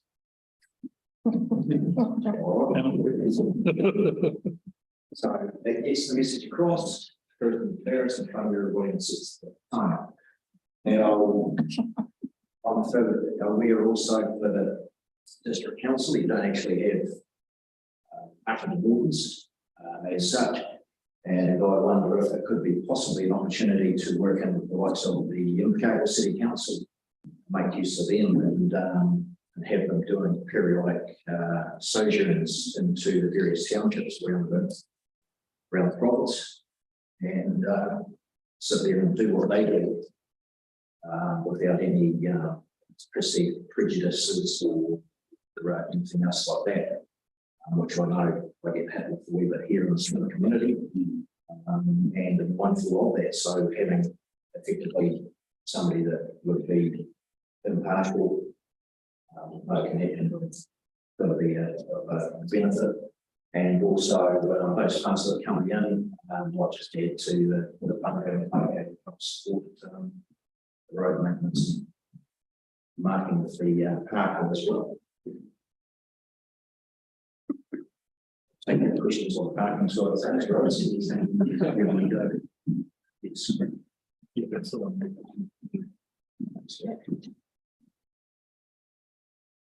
Oh, thanks, Julian. I think it, from what you said at the start, you don't need to apologise for your app, but it just goes to show that in these small communities, even the police are getting involved with the mucking in and getting involved. It's actually quite good to see. So. Yep. Also, sorry, just talking about the helipad. I want to say a big thank you to the district council and the support that they've given us as part of the committee and the land acquisition and reassignment and working through that. It's aided a lot of people for the number of lifts that have been done off the pad since it was opened in early December. And you know, it's been a positive asset and gets reinforced regularly by visitors and locals alike, but you know, when they can see it there for the benefit of all, that is inclusive. So yeah, on behalf of that committee and future Rahira, thank you very much. Thank you. Do we have any questions from the? Sort of. Just talking about the parking and the other traffic related issues. Yeah. We learned this morning that I think there's probably not much over 300 adults on the island. And I understand there was 700 cars. I'm just wondering how that works, because to me, it seems completely out of kilter and must certainly aggravate the problem. Yep. I mean, the gangs agreed. So, I mean, there's quite a few people that have got holiday homes here that they'll be letting them out like a booker batch. And quite often those homes will have a vehicle with them or even two vehicles. And then I suppose from a societal aspect, the old family unit of the 2.5 children, 2 cars, that sort of carry-on's going on as well. Picking through. A few of the operators will have rental cars as well. So while they may be 1, 2, 3 staff within that unit, they might have, say, 6, 7, 8 cars or vehicles, I should say, including the commercial trucks, etc., for putting out. So yeah, as for them breeding and multiplying, as you say, more than I could tell you. But in appreciation of the resource centre, it's for something that's dilapidated and has no value. It's minimal cost. Can't recall, $50, I think, Yeah. something like that. Coordinated through the recovery centre, and the vehicle was removed off the island. So you know, trying to actively encourage getting removal of those jalopies, as it were, would be of great benefit. People become attached to their cars and they don't even like paying the $50 to get rid of them. They just keep them. And in many cases use them until Stu actually catches them for something and goes, oh, no registration, oh, no warrant of fitness. And it's never going to get one. And you know, and as has been the consistent thing, as we've talked throughout the day with Bridget, Simon and Alex, is it's a lot of partnerships going on here and collaboration. So talking with the likes of, we've got one garage here with Pete Ross, and I'll be looking at them saying no. You know, and that's just from an observation. And he's straight up and will tell me, he said, no, this is not, this one's the last one, you know, for warrants being issued, and you know, encouraging them to get them off the road. Through you, your worship. Thanks for coming along, Stu. You're right. I can only imagine how difficult it will be from time to time being a police officer on an island, right? There'll be all sorts of challenges, aside from, you know, breeding cars, stowing out helipads and all that sort of stuff. So good on you and well done. In terms of some of the nitty-gritty stuff, with regards to crime on the island. Yep. We were made aware of a fairly excessive amount of bottles that get dumped at the local place, which we could probably say we're, you know, a lot for the amount of islanders. Do you have any sort of alcohol or drug related issues or problems on the island that you can comment about? And do you have the resources available to you to deal with it? I mean, there is the drink driving side of thing. And going back to the difficulties of policing, like I'm very upfront. I won't be hiding in the shadows. You will see me out and about. I don't believe in skulking around, which is something I've been able to do in Invercargill as part of the role there when I was full-time there, and some other stuff that I do elsewhere around the country. So you know, whereas here, for the people that I have caught, there's no, you know, it's not hidden. And with the way a small community works, I'm getting told about who I've caught generally the following day, if not later that evening. And I work on being visible and present. Like, well, I may be showing a rostered 40-hour week. I probably spend a good 60 odd hours in uniform being present. And from a locals aspect, whether I'm in uniform or not, I am always introduced by vocation. So very, very accustomed to being in the public eye as far as that's concerned. But yeah, I won't be sitting there lying in wait for somebody to go past. It will be more on opportunity. But as for the resources, you know, for the few that I potentially might pick up as extra, I'm trying to work in as being proactive that with the likes of the hotel, being able to deliver people home, and likewise myself, working in conjunction, that I actively encourage them. Look, you know, I'd rather you give me a call than I've got to call out for a crash, and then you know what's going to happen after that. So it's going back to being proactive on my part as well. That helps. So I appreciate you talking about resources and that. But Yeah. So you're sort of putting it, aren't you? You're yes, forming a symbiosis between the community. I was in the pub last night enjoying myself. Yep. And you were actively engaging with everyone. I can see that you're in full uniform. It was a busy night, and I've no doubt that, you know, people would have driven. And if I certainly drank in excess, there's no way I would have been able to drive a vehicle. Yep. Luckily, I was staying in the pub. So you know, and I thought to myself, man, this guy must, you know, there must be times where, you know, people are pushing the boundaries a bit, and for you to actually sort of say, hey, look, you know, I'm here, and we have this reciprocal arrangement whereby this is the law of the land. However, we will give you options if you need to, if for whatever reason you can't. Yep. But if you won't, it's a different story. Exactly. So it's good to hear. Mm-hmm. Cool. Well, thanks very much, Stu. You're right. No, I think Billy, you want to add? Good. Thank you very much. Much appreciated. All right. Next up, we have our local community board chair, Squirt, sitting in the background there. Good afternoon. Thank you for being here. Thanks for having us. It's really all I'm going to talk about today is some of the things that we talk about as the board, and whether you're all aware of how much you're aware of.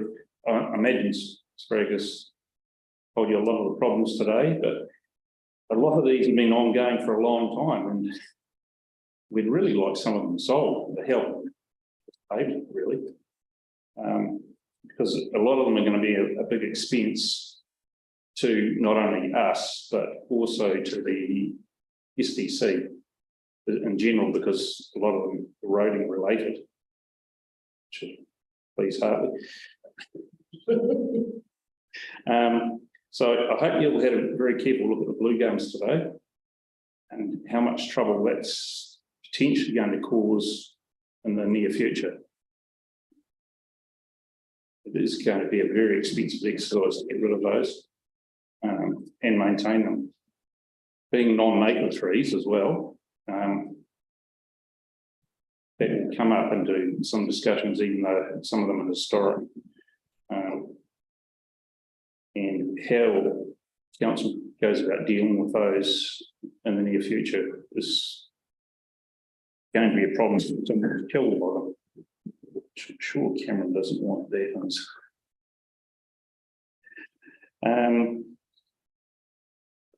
Parking is, Stu's covered most of that. But I'd like to probably a little bit of the background of how long we've been trying to get parking changed here. This is year 16. I know for at least 10 years we've been trying. I know the bylaw is out now, but it just, that goal keeps moving and moving further away. And we were hoping to have it in by Christmas, because I'm sure you've all seen how many cars we have here. And today is a good day. You can get a park around the bay. And even along here, it was quite surprising how few cars there were. But this is not always the case. Power is the next one. I'm sure you're aware of the cost increase and what we're going to. And it could be, as it probably will be, not the last cost increase we're going to have, depending on the diesel price, because we can't afford to go broke. And the reserves are going to be closed fairly soon, as we keep getting told. So where we head from here with the money the government has granted to have all the alternatives will be, thankfully Rob is named me the chair of. No, it's thankful. Hopefully we'll have more detail at our next meeting, which is next week. The 22nd, Tuesday.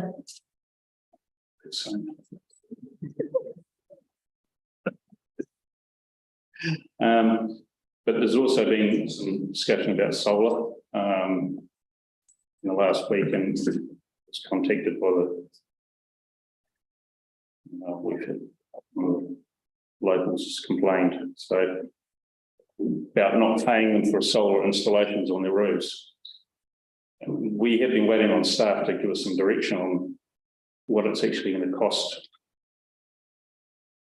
We felt after some discussion we're actually losing money, or potentially losing money to pay that back. So at the last price setting, we decided to eliminate that. And I think there has been some work done, but we need some work done on that, because the other issue that's come up, and it potentially is how solar is actually going to integrate into the grid. Potentially, if everyone put it on the roof, we could have a complete disaster, because we can't, the network isn't designed to take that, like your infrastructure you have on the other side. And if we end up like that, then we'll be in a very expensive place. So that's somewhere that hopefully the staff will be undertaking in the near future.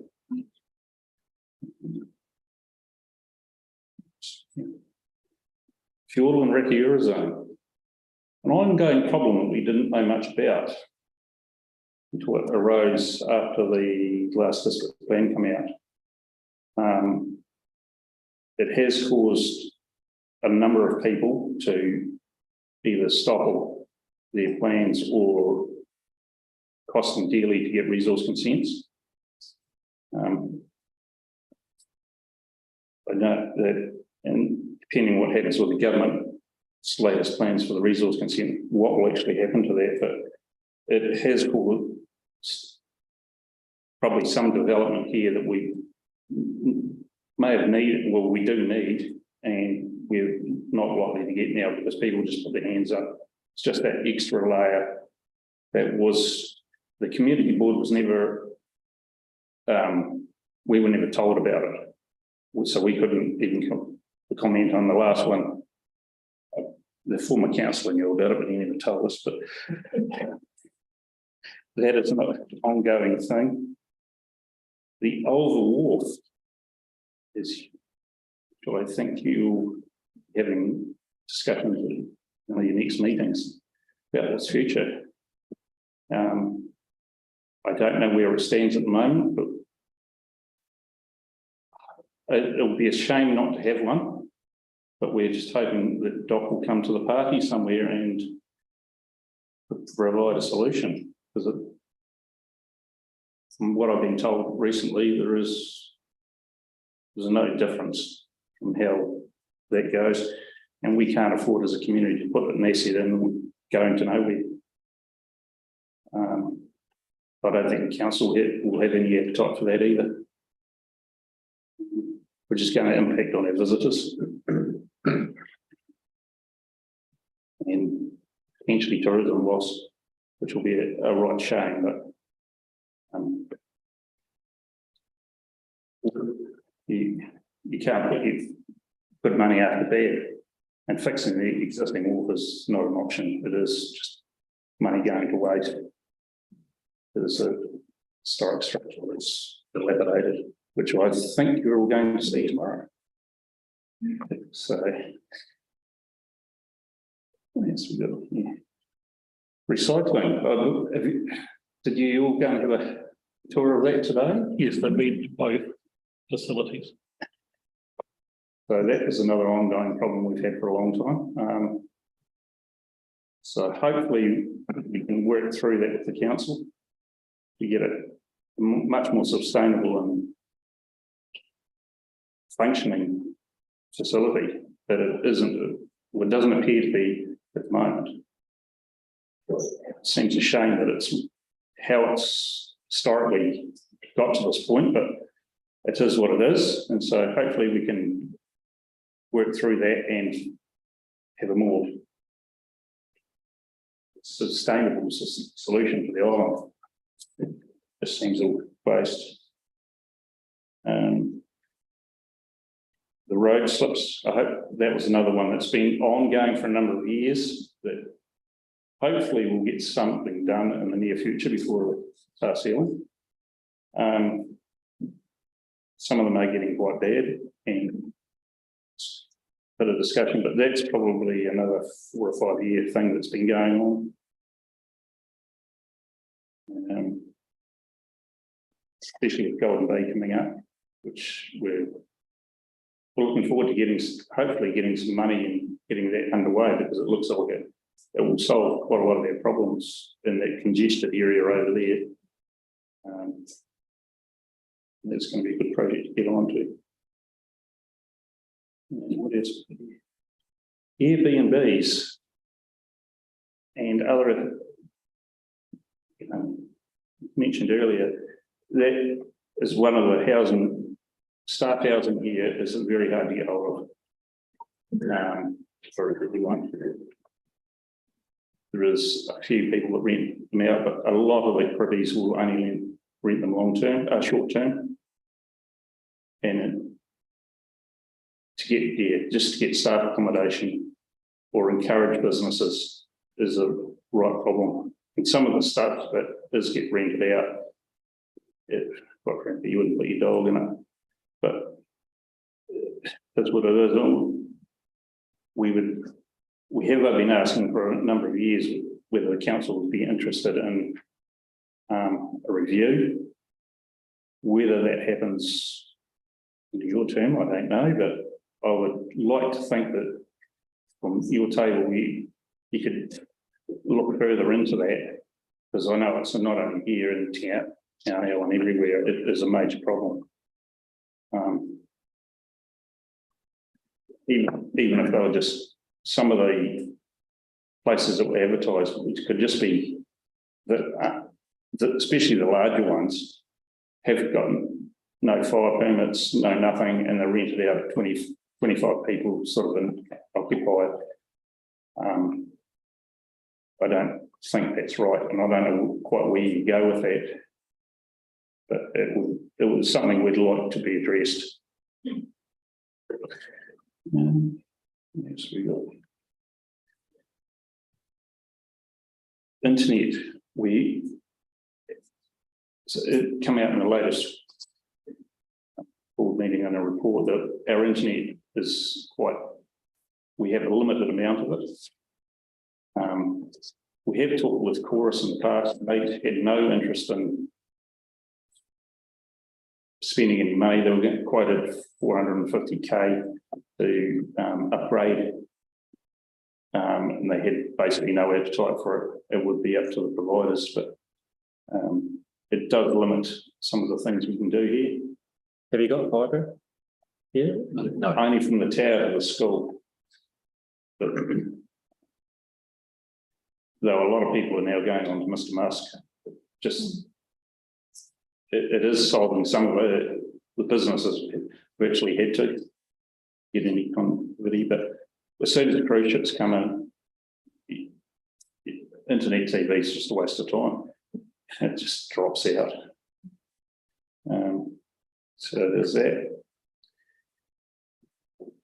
And there's the other favourite one of mine that I've been 16 years now. I just thought I'd share it with you. The power station hasn't got a sewage connection. It has got the pipe there, but it's for 16 years, they haven't connected it. So it was one of the first things I ever asked at a board meeting. So, I have been harping, so I know council's moving it very slowly, and this is a classic example. So that's probably the highlights of what's been happening at the board in recent times. There's bits and pieces come up, but we're happy with this staff that are coming over generally to do the provider assistance to us. It's been great. So not shouldn't put anyone out, but there is people that definitely help us and keep us well informed, and we really appreciate that. We could have a lot more interaction with staff that come here that we come over and we have no idea they're coming, look at a job, and suddenly we find out we've got this job, that done it, and we have no idea. People come up, what are they doing here? Spending our money, and they're doing this and doing that. And that's quite annoying in a small community. We feel really left out. And when that happens, we just blame council. And we don't actually care about it. While we should be all working together, it shows that people in the council aren't working with us. And that's quite annoying that we find. I don't know if you all come from reasonably small communities to a certain extent, but we're probably the smallest. So we see all this very regularly. And some of it is just downright annoying. So I think that's the highlights. Thank you, that's great. Got a big long list here, but I mean, it's part of the reason why we're coming out into these communities. I mean, the majority of this meeting today has been listening to people and hearing, which is what our job is to do, and actually hearing from the community and seeing for ourselves around here. It's been a really good process to actually, you can look at a lot from a piece of paper in a building in the cargo, but actually coming out and experiencing it adds a lot of value. So it's really good to be here, and thank you for the honest and frank discussion. I didn't expect anything less. Are there any questions from the floor first? Councillor Rutherford. Thank you. I think it's your update. One question on the Airbnbs. Yeah. Do you have any data for actually homeowners renting them out when they're not here themselves, or are they straight small business, short-term rental businesses? There's the odd homeowner, if they're going away, does it, but it's generally just cribbies, just renting them out. So they own the crib, they come here on a holiday, and then they rent it out for the rest of the time? Yep. Okay. Some of them do it, and the odd one does it long term, and then they've got to, when they arrive, they kick their long terms out, but that's becoming quite a rarity. It used to be quite common. Yeah, but there is a lot more houses getting purchased by cribbies too, because of and the price has gone up, which is affecting whether you can get staff and things. Yeah, we've got a lot of challenges on the island, haven't you? I live in the Lower Gorge and your remote connectivity, and I'm on Starlink now, and it's made a huge difference. I can now actually get cell phone coverage. Yeah. Yeah, so, yeah, I understand your frustrations around these. Cell phone coverage here is quite patchy, as Yeah. well as you probably find out in places. Yeah. Right, so. I've got councillor Menzies, councillor Byers, councillor Greenie. Oh, thank you. You do have a long list there, and I guess been developing over a number of years. I'd be interested to know, and they're all important to this community. But I'd be interested to know just if you know, your top three, what would they be? And I'm not saying there'll be easy solutions to them, but it would be just interesting to know what the community feels are most important in terms of achieving an outcome in the near future. The ones that get discussed the most, I would say power, Yeah. parking, Yeah. recycling. Okay. It's useful to know, thank you. Good question. Thank you, councillor Byers. Thank you, Your Worship. Thank you, Squid. And regarding the site recycling, what would you, just briefly, what would you like to see happen there? Briefly.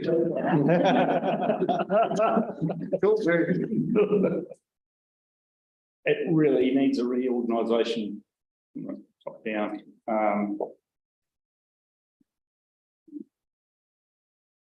That's briefly. I'm going to put this diplomatically. Yeah, there is aspects that is running very badly. It is, if you were here yesterday, you would see some of the other rubbish is collected. And as soon as someone provides a video, it will become quite clear. It's just, there's a lot of people threatening to do this, just a matter of getting to do it. We don't actually collect much. I don't know what the current policy is for the actual recycling of plastics and that in the moment, but the amount that's actually taken off the island now is a fraction of what it used to be, I believe. I don't know whether that's just mainly economics or that, but we've had no information as a board. We're meant to be, and I know that's been trying to be worked through where there are responsibilities of the board, because we get the reports, but we don't get any information. So, yeah, there's a lot of things to be done there, and there's a lot of things that have gone on we just haven't had a clue about, which is hard in a small community. What are they doing this for? We don't know. I think getting some of the information through the AMPs, the asset management plans coming through the long-term plan process will put a bit of clarity around that. So that's a work in progress that's coming through, and that'll certainly come through the board as well. And I think that will help. Councillor Greenie. Thank you, Your Worship. I was actually, I'm going to go back to the Airbnb issue. I was actually concerned about the comment around that long-term accommodation. It would suggest that the accommodation doesn't meet the healthy homes requirements for it being rented out longer term. I would say some of it doesn't. And after those comments from the politicians the other day, they've had it was a very low percentage of actually inspections. Chance of them ever inspecting anything here and doing that would be really remote. But the other aspect of that, if they'd done that, if people did get kicked out, they'd probably short-term it, and then you've got no control. Correct, because there's no requirement for a home to be a healthy home if it's let out on Airbnb. So Yeah. the rules are totally different for long-term rental. Yeah. That falls under the tenancies act versus short-term anyway.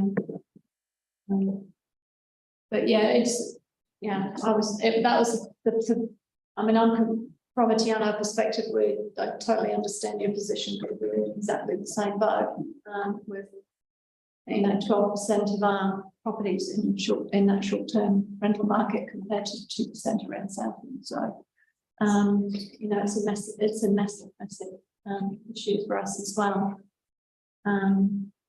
But this is the first time I've actually heard more about that non-compliance in that long-term rental space. So it might be something else that we need to.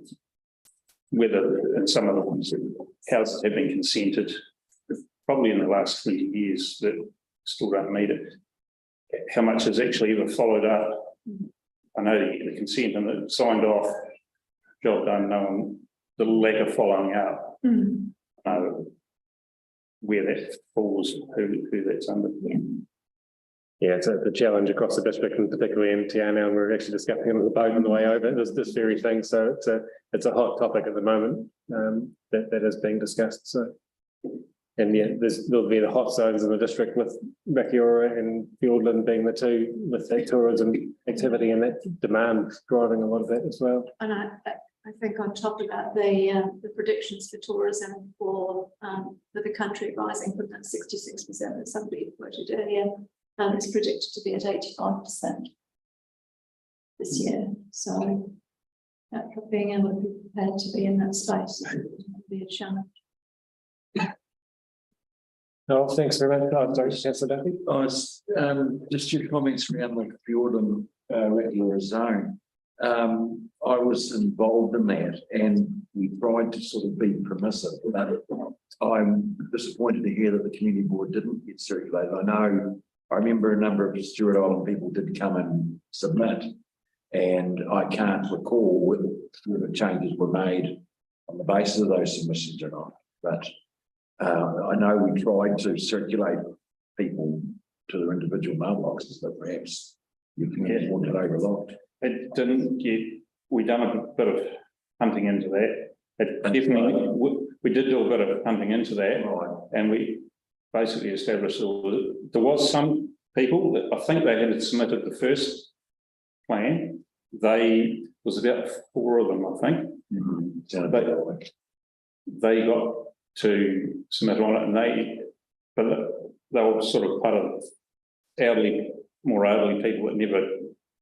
They just do that and never actually told anyone about it. But the board certainly didn't. And the fact it was on the council website, we don't class as telling anyone. I agree. I totally agree. Oh, cool. Thanks, Councillor. Yeah, Councillor O'Brien, Councillor. Through you, your worship. Thanks for coming on and to chat. Just after what Councillor Graney sort of highlighted around the Airbnb side of stuff and some of the challenges associated with the island accommodation, and you talking about whether the council would be open to a review of thoughts around it. I understand that the council has about 35 acres of land on the island. And there was discussion around, how we can use that land. There was discussion around maybe the solar side of things talked about. Is there potential to have a conversation around trying to solve the problem of non-compliance? Council, investing into the assets required to solve the problems around accommodation for the island, and the commercial operators who employ those staff, as an example, and the rental accordingly. Would there be potential for a conversation? Quite potentially, yes, because I know Sanford's are desperate for accommodation. They were paying incredibly good money for some of it, so they definitely would be interested, and some of the other operators. I know we've just built another house just to keep the pub running, pretty much, just for trying to attract staff. And so there is definitely that there, but also on that land, operators just for siesta, with accommodation for them is very limited, and that is another problem. They have to look at providing housing for them, even though we have a house there's someone else in it. A couple of units on that section as well, or on that land, because, but that's a great idea for the council to put, if they're interested, to do that. Just one more question, Your Worship. Notice the photo freighter, brings in the gravel and then it gets transported around the island. 35 kilometres of road on the island. For argument's sake, half of that's gravel. 21 tar seal, I think. 21 tar seal. So, in your opinion, is there a more cost-effective way of being able to gravel your roads rather than bringing it from Invercargill over to the island or not? We do have a quarry here, but it's just base course. It's actually quite expensive. And the donut for topping is the only answer really. The island rocket just wears away too much. It's got no binder on it. And it's about the same price when it's landed here with the freighter as it is actually at the quarry. It'll take a wee bit, it's not much difference. Okay, thank you. Cool. And lastly, councillor Ravenpool. I just want to have a chat to you about how do we afford the island going forward and who pays for it, and it's the Southland district, the whole one. The appetite around the visitor levy, when I was around the table when it was brought up last time, went from $5 to $10. And I referred back to when I was in Croatia 3 or 4 years ago, and I was walking the Providence Lakes in Croatia, and I paid €70 to walk a track around there and actually see that beautiful piece of the world, and had no issue with it at all. Is there any appetite going forward to think about the visitor levy and how, because this going forward, the next generation is to come to put up, I'd pay $35 to come to Stewart Island. I was a councillor, it's a jewel-like town and it's stunning. And yeah, I just don't want, are we underrating it? Yeah, it's something, we're not too busy. And I don't know. Yeah, that's an interesting question. You come to the South Sea Hotel, Tom had a big bottle of beer last night, $10, said more than one. Obviously you said that. He was so happy, yeah. So what Councillor Ravenpool was saying around that $35 is the equivalent to what I drank in big bottles of beer last night. What an equivalent visitor levy would be. Yeah. Quite happily. It was, yeah. Although I did buy half that beyond happy hour. So if you took that into account, the value proposition for me was well and truly worth it. Yeah. Potentially. I know we get, well, there's been a lot of some of the older tour groups and that would find it because they just come here, dog around the bay, they don't see the full potential. And we do get a lot of those groups through. So I could see an argument from both sides of it. I would actually like Doc to charge more for their tracks to be in use of their facilities. Because I think that's probably undercharged for what they actually do. So are they New Zealand tourists, or are they, the New Zealanders, your older group that you're talking around? A lot of, Could just and sort of on the off peak too. It's or event. There's a lot of those come through. In quite a few cases too, they're actually day trippers. They'll fly in and fly out, or they'll come in on the ferry and go out in the afternoon ferry. So that does open up that wider discussion around the funding, and when you look at the small, I mean, it's Southland, we always talk about its population and a large geography, and it's an exaggerated illusion of Southland where you've got, and you have got that tourist demand, and we talked about the electricity. I mean, most of the things that you talked about today involve some form of funding. So, I mean, I think that does form part of the equation as to how much the user pays and how much the residents pay and how much the district pays. And that's quite a complicated puzzle in the scheme of things, but discussion well worthwhile having. It definitely is to have that discussion. Yeah. the near future, I think, like the ferry fares. And on October the 1st go over the $100 mark one way. They've tried for years to stay under them. But with the visitor levy on it, this year it goes up into the. At the time that visitor levy went up from $5 to $10, That's this year. it's this year, you know. Have you got it spent already? The $10? Oh, will be now, because we've got projects now, that's.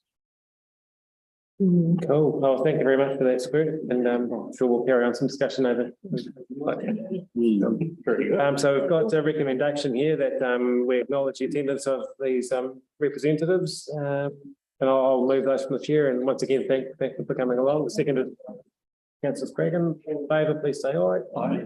Anyone against? Hopefully not. It's carried. Thank you once again. Thanks, Sean. Thank you. Thank you. All right. It's item 7.2, the second and final item on our agenda, page 15. So this is the Connected Marahuku Joint Committee. We've got Rob. Good afternoon, your councillors. As you'll be aware, this report is to propose that council appoint a Connected Marahuku Joint Committee and adopt the terms of reference and to appoint one councillor and one alternate to that joint committee. A project called Connected Marahuku is being progressed to build resilience through sharing learning skills and building connections and to bring people together through a range of events and huis. It's proposed that a website will also be developed containing best practice resources and training. So the project would have a dedicated project coordinator, but that will be governed by the joint committee. So you'll be aware an appointments committee was established by the three councillors to help set up the joint committee. Community representatives have now been appointed to the joint committee and these have been identified in the report. Wahopo Runanga also put forward a representative and the other three local Runanga are still in the process of making their nominations. The council will be advised of the appointees from the other council at a later date, and there will also be another update about the iwi representatives. So the proposed terms of reference for the joint committee are also included with this report as attachment C. Under these, ICC will administer the committee and the delegations to the committee would include recruiting the project coordinator, monitoring and supporting the delivery of key milestones, and supporting the project coordinator to seek external funding, and there's other delegations you would have seen in the terms of reference for that proposed committee. The recommendation outlined on page 18, specifically recommendation F of this report, proposes that council appoint one member to the joint committee and the alternate is also appointed who would attend meetings if the primary appointee can't make it. I'm happy to answer any questions you might have, and my colleague Mikhail is also online. So we're happy to discuss this further if you have any questions. Well, I just wonder if it's worth, if Councillor Fraser or Councillor Keast wants to add anything from being involved in that process of appointing. Yep, I can add a little detail. Essentially, we had 4 applicants from the community who applied, and obviously have selected 3 of those. The process was, it was almost a little bit like speed dating to come through. They had about 15 minutes each where there's a series of questions, specific questions asked. And yeah, and then at the end there was some good robust discussion around who to select. Yeah, so I think overall it was a pretty good consensus of the selected people. And within those 3, I think there's some there's some diversity in what they're involved with and where they come from. And some people who have actually been doing some really good work in that space already. So yeah, they've kind of proven themselves that they're in that space, which I think is really encouraging. Cool. Are there any questions? Just a question really. I would understand from this process and the work of the appointments committee that the appointments committee is now disestablished. Through your worship, yes, that's also my understanding. I believe because the next joint committee meeting's proposed, the first one's proposed to be at the end of the month. I think they're keen to really get the project progressing, which is why the sort of the final couple of steps being done within council of doing the appointments of the councillors, for example. Once the joint committee is up and running, yeah, it was a temporary committee, that appointments committee. So I'm just wondering about the ongoing interest for those who have already delved into the work of this committee might be interested in continuing on. I would consider the alternate role. Is there anybody else that would be soon go? Yeah, I mean, that's the first question. Is anyone else interested in? Through your worship, I was involved in some of the stronger communities, the initial meetings, and with Karen as well. So I've had some knowledge of this space. Probably like Councillor Fraser, I'll probably look at the alternative ones my workload at the moment, but it is certainly a space that I'm interested in. It's, you know, there's a big wellbeing component to this, just as much as there is that connecting communities and making sure that there's not duplication of work. Bringing communities onto that site, onto the same page. So yeah, I'd be interested to stay connected with it. So is it just a third year so far? I'm interested or so councillors?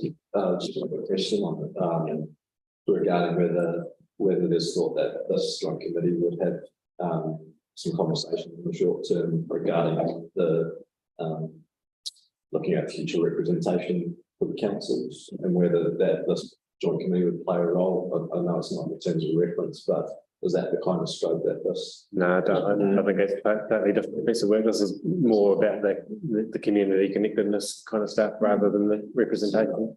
No, it doesn't really. Never look into that. So I've got councillors Fraser and Greenie both interested in the alternative. I believe that we do paper rock scissors between the two of them.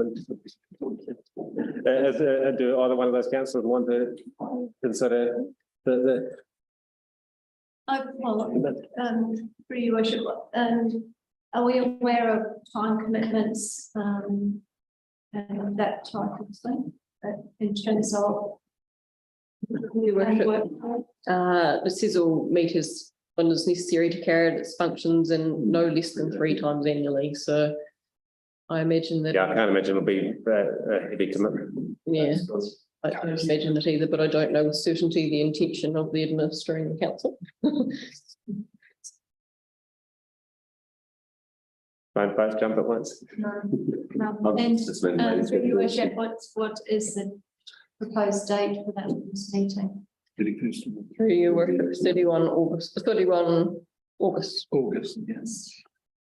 I mean, I guess what we could do today is we can appoint, if both of those councils are interested, we can appoint them both to the committee and work out the attendance going forwards between the two of them if they didn't want to. So we need to actually assign those specific roles. Now we do. Yeah. Appointment of a member and And alternate. yeah, so we'll need to name them. Yeah. Disregard my last statement. Through your worship, the alternate's available if the primary member isn't able to make it anyway, so there could be a flexible arrangement if there was a clash with the primary appointee. So you happy to, yeah. So councillor Green has been voluntold. I'll move that. Councillor Fraser is the alternate. Okay, and we've got some other recommendations there as well. So let me just read through and see what we've got. Adopting terms of reference. Noting that 3 community representatives appointed to the Connected Matahuku Joint Committee by the Appointments Committee being Robin Morris, Jess Domigan and Stacey Hughes. And noting that the Matahuku Papatuku Runaka have indicated intention to nominate reps. The Waihopa Runaka have nominated Evelyn Cook as their representative to the Connected Matahuku Joint Committee. So with a modified F, with the members named as councillor Greenie and Fraser, is someone in a position to move? Councillor O'Brien, seconded by councillor Keast. Sorry, excuse me, can I just clarify? So councillor Graney is the member and Yes. Councillor Fraser is the alternate. yeah, thank you. Unless you want, I'm happy. No, to- no, no, I was just getting a bit mixed up between two offering to be alternates and yes. So all in favour of that, please say aye. Anyone against? That is carried. Thank you very much. And just prior to closing the meeting, I've got a little small certificate which represents a lot of big mahi that's been done by Councillor Duffy for the Whakamana Te Watuna program. So I'm just going to present this to Councillor Duffy for his valuable contribution towards restoring the life force of the Watuna catchment. Now I can be together. So this is on behalf of the Whakamana Te Watuna. So thank you very much. No, well, this is a surprise. I don't know that single-handedly I did very much, but it was a privilege to be part of that. It was a special picture of Southland that I've had a long association with, and certainly appreciate it. Thank you. Now I will hand over the to the chief executive. Right, so kia hora, San Marino, kia whakapapa panamu te moana. Hei huarahi mā tātou e te rangi nei, aroha atu, aroha mai, tātou ia tātou katoa. Ui e tai e. May peace be widespread, may the sea be like greenstone. A pathway for us all this day. Let us show respect for each other, for one another, and bind us all together. Thank you. That was a great meeting and I will officially declare it closed. We certainly got the sea like greenstone. We did. And especially tomorrow. Yeah, And we've got Jane here quickly for a coding workshop. Sorry, guys. Right. Oh, you go for it. I do apologise. The end of a long day. And I've got to pick your brains, sorry. So I'm just here to talk quickly with you to get some ideas around the one of the draft bylaws that we're reviewing at the moment. So today I'm going to just go back very quickly and just quickly run through the bylaw process because I know there are a number of you who potentially haven't gone through bylaws from word go. So Fiona, just want to click on a slide. Yep. Thank you. Okay, so bylaw. What is a bylaw? Bylaw is a rule or regulation that council is able to make, which affects the public. It orders something to be done or something not to be done, and usually it's accompanied with some kind of penalty. So a bylaw can address one specific subject, such as speed limits, or we can actually have a variety of areas covered under one bylaw. We don't tend to do that within council, but you can actually have like a recreational facilities bylaw that's a little bit broader. So the consequences of not complying with a bylaw would usually come in terms of a fine or seizure of property, and bylaws can be administered by council or by police, etc. So under the LGA sections 145 and 155, we're able to make bylaws. So they have to be, and it really is important to understand, it's about protecting the public from nuisance. It's about maintaining and protecting public health and safety, and also minimising the potential for offensive behaviour. So when I come back to you with this bylaw, I'm going to be asking you to make determinations, and those determinations under section 155, I mean, we have to ensure that this bylaw is actually addressing us what we'll see as a significant issue, okay? We also have to ensure that the bylaw is the most appropriate way of dealing with that issue, is it in the most appropriate form, and it also doesn't give rise to any implications under the New Zealand Bill of Rights Act. So these are things that when I come back to you with this bylaw on 6th September, these are the determinations I'm going to ask you to make, and they'll be addressed in the report that will go with that bylaw. So moving on to the next slide. It's okay, I'm going to talk through it. It's all good. No, we're well along now, Fiona, don't worry. So at the moment, our team are looking at, we're reviewing 3 different documents. We've got 2 bylaws under review. Oh, awesome. We've got, if you just pop along one more, thank you. We've got 2 bylaws under review at the moment. That's trading in public places and signs and objects on roads and footpaths. We're also looking at the alfresco dining policy. You'll see two of those sit under environmental health, and one of them sits under transport. We've got science and objects, which comes to the end of its lapse period, and trading in public places is now in that 2-year window. So it's definitely time these were looked at to make sure that they actually fit the future. So in terms of what they actually do, that trading in public places, that's looking at regulation of the conduct of people selling goods in public places. Alfresco is the placement of dining furniture and self-explanatory signs and objects on roads and footpaths. So what we're looking to do, next slide. Just to let you know where we're at in this stage. We're currently drafting the bylaw. We've gone out for pre-engagement with community boards at the end of last year. We've gone out via the Make It Stick platform to the wider community. We've also now done targeted engagement with community boards where issues have arisen and gone out to all the key stakeholders and licensees to try and get their input into what this draft could look like going forward. So what we're proposing to do, if you could put that on, thank you, Fiona. Thank you, is consolidating those 3 documents which cover similar areas of activity under one trading in public places bylaw. Now, you may have seen this go out when we first went out of consultation as a public places, just a public places bylaw. We've actually pulled that back to sitting under the existing trading in public places because it was getting too broad. There was a little bit of, it was getting a bit muddy in terms of what this bylaw was actually going to cover. So what we're looking at covering with this bylaw is activity, anything that takes place in a public place. So with this consolidated draft that we're pulling together at the moment, we're looking at making sure that we're protecting the primary purpose of our public places. We're looking at making sure that we can encourage where we need to mobile trading, character, vibrancy in our communities, and also just making sure that our public places remain safe, safe and easy to use for the public. Can you just, next slide, thank you. So in terms of what the bylaw, the draft bylaw looks at trying to achieve, we're trying to regulate the times and places for trading activity in public places.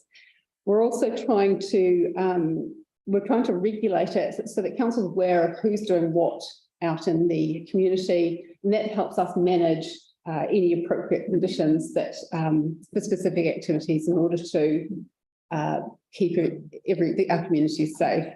So in terms of what we're proposing, early engagement with stakeholders hasn't suggested that the current documents need much in the way of changing.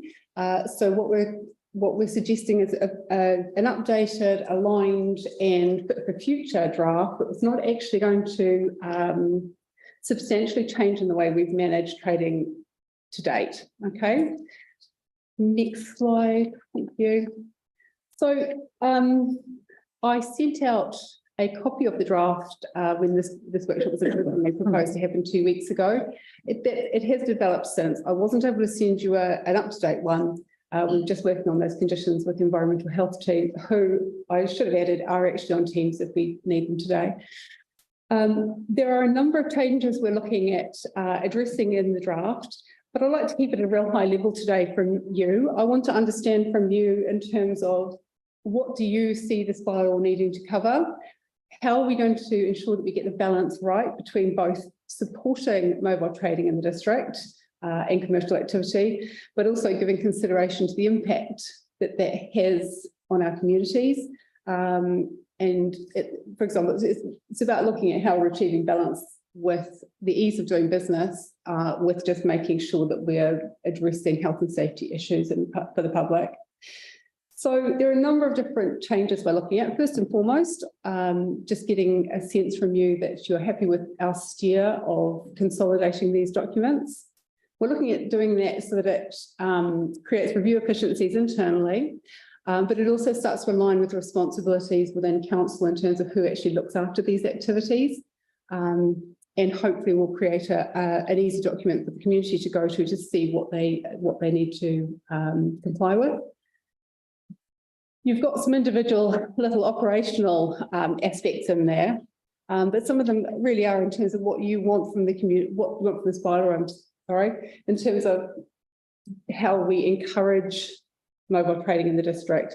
We're hearing issues from the community, so from mobile traders, in terms of, are our operating hours actually working effectively? The moment we are talking about trading in daylight hours only, we've got food trucks saying, well, they're actually missing the main market by restricting those hours. Is this something we can look at tweaking? Are there health and safety aspects that we then have to give consideration to? How can we make this work? Do we want to put in smoke-free and vape-free conditions, which potentially could come in alignment with some of the policy work that's going out at the moment? Do we want to think about, at the moment, the existing bylaw gives individual community boards the opportunity to waive setting fees. So there's some inconsistencies across the district in terms of community boards who do and community boards who don't. Should we be aiming for some kind of consistency? They all do or they all don't. How would we like to move forward with this? So there's a number of different things for us to be thinking about. I'm interested in hearing of any issues that you feel that the bylaw should be addressing, and any comments you have on particular ones we're talking about here. This will come back to you. We're hoping to move fairly swiftly with this, so that we can get this bylaw in place as early as possible so that traders are able to use it over the peak season coming up. So depending on what comes up, we're aiming to move forward fairly fast. So over to you. I'm keen to hear your thoughts on this. A question, does this cover locations as well? There is an associated schedule of approved sites. Now that is something that's been worked on with the environmental health team. It doesn't form part of the bylaw, but that then lists the approved sites in the district. Because that's definitely something that our board would be wanting to talk about and look at, because we've had traders wanting to trade in Dipton and Browns. You're probably well aware of it. Yes. And it just makes sense, but there's no business there. It's a great place to put a mobile coffee person in. Yeah. It might actually help with some traffic congestion with large trucks around Winton, because people can stop and buy their coffee. And so I think there's some real wins to maybe extend some of those boundaries. Thank you. So just currently, are the operating hours, are they within sort of 8 to 6, or it depends on the application? The operating hours that we've got under the current bylaw are daylight hours. So there's food trucks, for example, operating in Winton that are outside the daylight hours, but they will have consent from ICC perhaps to operate in there. So are they relying on ICC or bylaws? I can't speak to that, but yes, certainly ICC operates a different framework where they actually have an extension through those winter months where they can actually operate in darkness up till 7:30. That's a direction we potentially could go. At the moment, our bylaw states during daylight hours. And I believe we've tried to actually, in the draft bylaw, try to tie that down to what that actually looks like. I think it's within half an hour. And Betty might like to jump in. I think it's half an hour before the sun rises and half an hour before it sets. So it's tied to.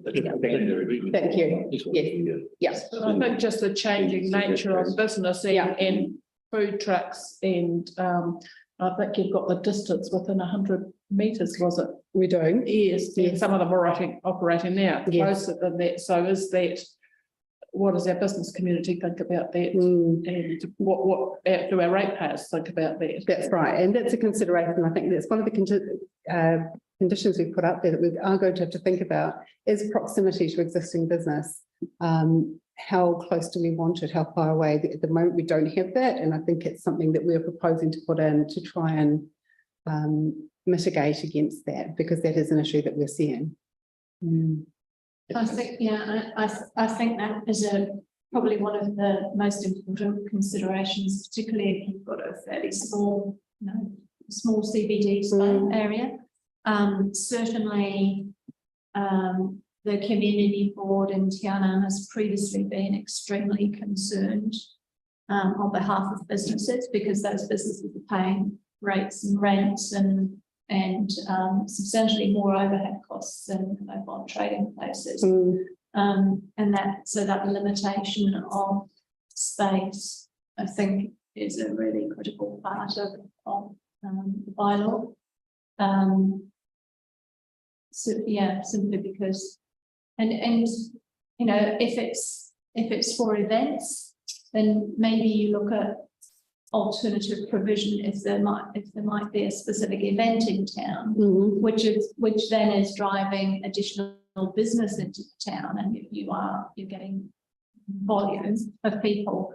But I think under most circumstances that business, we need to look at how we protect the business community that are operating in fixed places, just as much as we are enabling, you know, maybe fledgling businesses to kind of have a go in the market without being fully committed. So I think we need to be very mindful of that. The other thing is that right now the bylaw doesn't actually have any ability to provide jurisdiction if that mobile trading place is on private land or like a private section. No. So that then becomes quite an interesting part of the picture. I don't know how we police that, but it is something we should consider. I don't have any issues in amalgamating all these. I think you're right in that there are a lot of overlaps. I think it would make it easier for anybody that is looking to trade, whether they be a fixed business or not. It gives them that whole ability around scope of operation, because whether they're mobile or not, the whole signs and objects on those is something that is relevant to both of them. And I've certainly seen mobile traders in the al fresco type dining space, because they put chairs and tables outside of their mobile trucks. And also just picking up on your comment around community boards currently waiving the setting of fees. The other thing that we need, personally, again, I think there still needs to be discussion with community boards. But maybe they need to be, I think previously they've actually worked in silos and probably aren't aware of what's actually gone on in other parts of the district anyway, so they don't know where the precedent is even sitting. So yes, they can look at it from a local point of view, but I think, you know, we're still encouraging them to have a more strategic view and a more holistic view of the district, just as we have to. So I think it's important that if they're going to be involved, that they have some sort of oversight of that. And I think, because I was going to comment on that very point, I think removing autonomy from community boards needs to be taken quite carefully, carefully considered. But I think to Sarah's point, actually making sure that they're aware of it, because we've got such diverse communities in Southland, and if you look at a heavy tourist focus, it's got a huge saturation of businesses, and then you've got a smaller town that potentially has no businesses at all, and the ability for a mobile food person to set up that's not going to have any consequences to other businesses. So yeah, I think we've got to treat carefully there, allowing some autonomy around. Yeah, I'd back that up too, because there's some seasonal aspects to, I know White Kai's just had a food truck move in, basically to address the issue that none of the commercial, they wanted to do takeaways set up. So I guess there's that level, but then you've got other, I guess places like Tiana would be an example where there's a lot of investment into being in those commercial spaces and having to be there all year round to have that. So there's different levels of what the community boards might see. So just back up that, keeping that autonomy. I think talking stormwater and roads and things like that, district approach. But when you're talking about decision making, what do you want in your immediate location? That's exactly what community boards should be determining by engaging with their local community. and what Dipton might want and stuff into what. Yeah. Lumsden might want, or Yeah. what guy. The only thing too with that, the smoke-free and vape-free, I get it in principle and to align with the policy, but I remember from the proposed policy that it's not sort of enforceable policy. It's not. So to then tell a business and enforce it and set there what you can do and can't do, what you're not allowed to do al fresco unless you're banning vaping, smoking, it taking a little bit of self-determination away from business. Yeah. Probably going to say the most capitalist thing I can say, but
would be, the general population would be quite happy that we've now got a number of food trucks that operate to create variety. And I'm sure it's not just my house that frequents them, but you know, they are operating probably outside of the bylaw now.